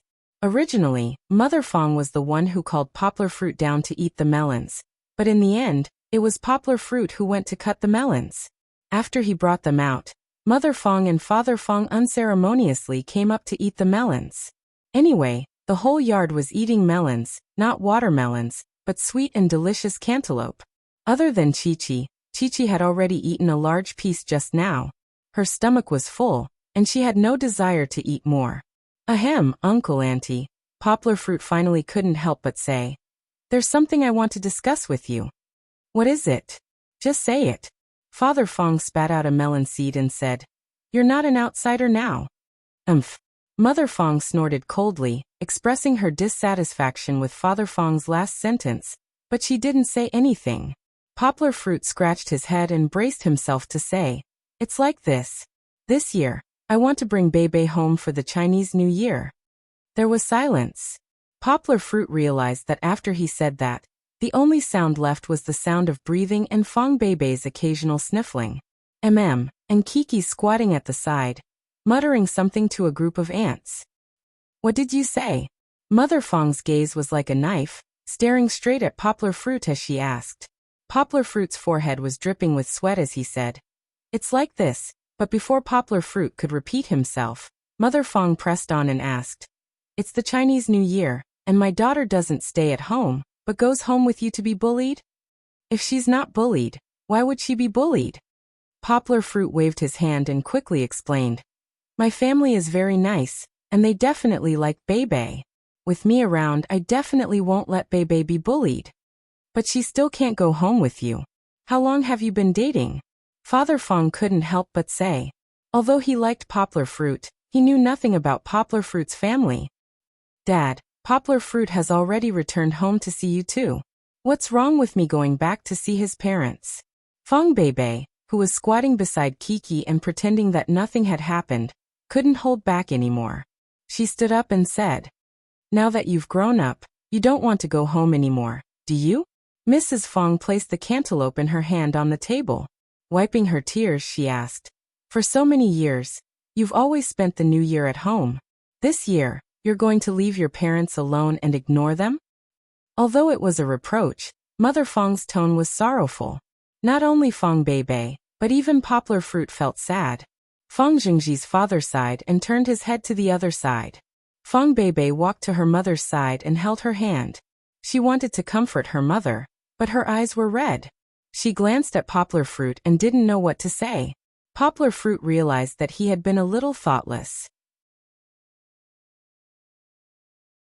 The first time he brought Fong Beibei home, he had chosen to do it during the New Year. He hadn't considered Father and Mother Fong's feelings. Fong Beibei aside, even if Poplar Fruit didn't return home for the New Year, and instead went to Father and Mother Fong's house to eat and drink, Su Jinfeng would still flip out. Mom knows that you'll definitely get married in the future. When that time comes, you won't spend the New Year at home. If you give birth to a daughter, You'll definitely be alone for the new year. But Mom and Dad feel bad. You're not even 20 yet, and you're already not accompanying me. I'm not mentally prepared yet. Mother Fong said sadly as she wiped her tears. Mom. Fong Beibei's tears turned into golden beans and fell down. She hugged her mother's arm and sobbed. She couldn't bear to part with her parents who had raised her for almost 20 years, but she just promised poplar fruit. She didn't know how to say it. Kiki heard the commotion and turned around. She got up from the ground. Because her clothes were bulging, she could only run over in small steps. She held Mother Fong's and Fong Beibei's hands and said in a baby voice, Grandma, don't cry. Kiki is very obedient. Sister Beibei, Kiki is very obedient. Unexpectedly, Mother Fong pulled her into her arms and continued to wipe her tears. This sad mood almost infected Kiki. It was a pretty good thing. How did it turn out to be everyone's unhappiness? Seeing that the three of them were about to cry, Poplar Fruit walked over with the tissue box on the table and comforted. Auntie, don't cry. I'm just discussing with you. I didn't think it through. How about this? After the 3rd or 4th day of Chinese New Year, I'll come back to pick up Beibei and play with her for 2 days. Or let her stay at home to accompany you two during Chinese New Year. Hearing Poplar Fruit's words, Father Fong thought highly of Poplar Fruit. This child knew when to advance and when to retreat. He didn't pretend to be obedient or overbearing. Fong Beibei took out 2 pieces of tissue. Instead of wiping herself, she stuffed them into her mother's hands and said coquettishly, Yes, I'll stay at home to accompany you during Chinese New Year. I won't leave. Mom, don't cry. Mother Fong finally stopped crying. She sighed and couldn't help but mutter, If I don't leave now, won't I have to leave in the future? Grandma, don't cry. Kiki will help you wipe. Kiki pulled her hand out from Mother Fong's arms. Her chubby little hand gently stroked Mother Fong's face, just like how Poplar Fruit used to wipe her tears. Mother Fong's eyes were filled with tenderness. She hugged Kiki and kissed her. Then she wiped her tears with a tissue and said, Grandma knows. Grandma, don't cry. Kiki, you're so obedient. This seemed to be the first time Mother Fong called herself Kiki's grandma in front of Poplar Fruit. In the past, she pretended to be reserved and cold. However, Poplar Fruit and Fong Beibei didn't pay attention to this. Kiki went back to studying her little aunt. Mother Fong finally sighed and said, Poplar Fruit. Yes, Auntie. Go ahead. Poplar Fruit stood to the side and waited. Come back to pick up Beibei on the 3rd day of the new year. But remember what you said. You can't let our Beibei suffer in your house. Mother Fong said. Of course not. Poplar Fruit promised. Don't just say it. Mother Fong said. You have to go back and talk to your family. If Beibei does something wrong, you have to forgive her. Our family's Beibei is kind-hearted. If he said something wrong, it might just be unintentional. You have to help say a few words. Poplar Fruit nodded repeatedly. He remembered Mother Fong's teachings. Mother Fong wanted to say something but hesitated. After a moment of silence, she finally said, Let's see how Beibei is doing in your family. If he's doing well, let's arrange a time after the new year so that our families can meet. It wasn't just Poplar Fruit. Even Father Fong looked at Mother Fong in surprise. A few minutes ago, Mother Fong still didn't want to accept Poplar Fruit. Fong Beibei blushed. She hugged Mother Fong's hand and didn't say anything. Sensing the change in Mother Fong's attitude, Poplar Fruit was flattered. He nodded quickly. However, he was too happy. He scratched his head to hide the smile lines at the corners of his eyes. You're tuning in to the Li Mei's Wuxia Whispers YouTube channel. We're so grateful for your support, and don't forget to subscribe to join us on this incredible journey through captivating stories. Your generosity through donations truly makes a world of difference, as it's the primary source of revenue that allows me to expand and enhance this channel for you. Thank you from the bottom of my heart for being a part of this adventure.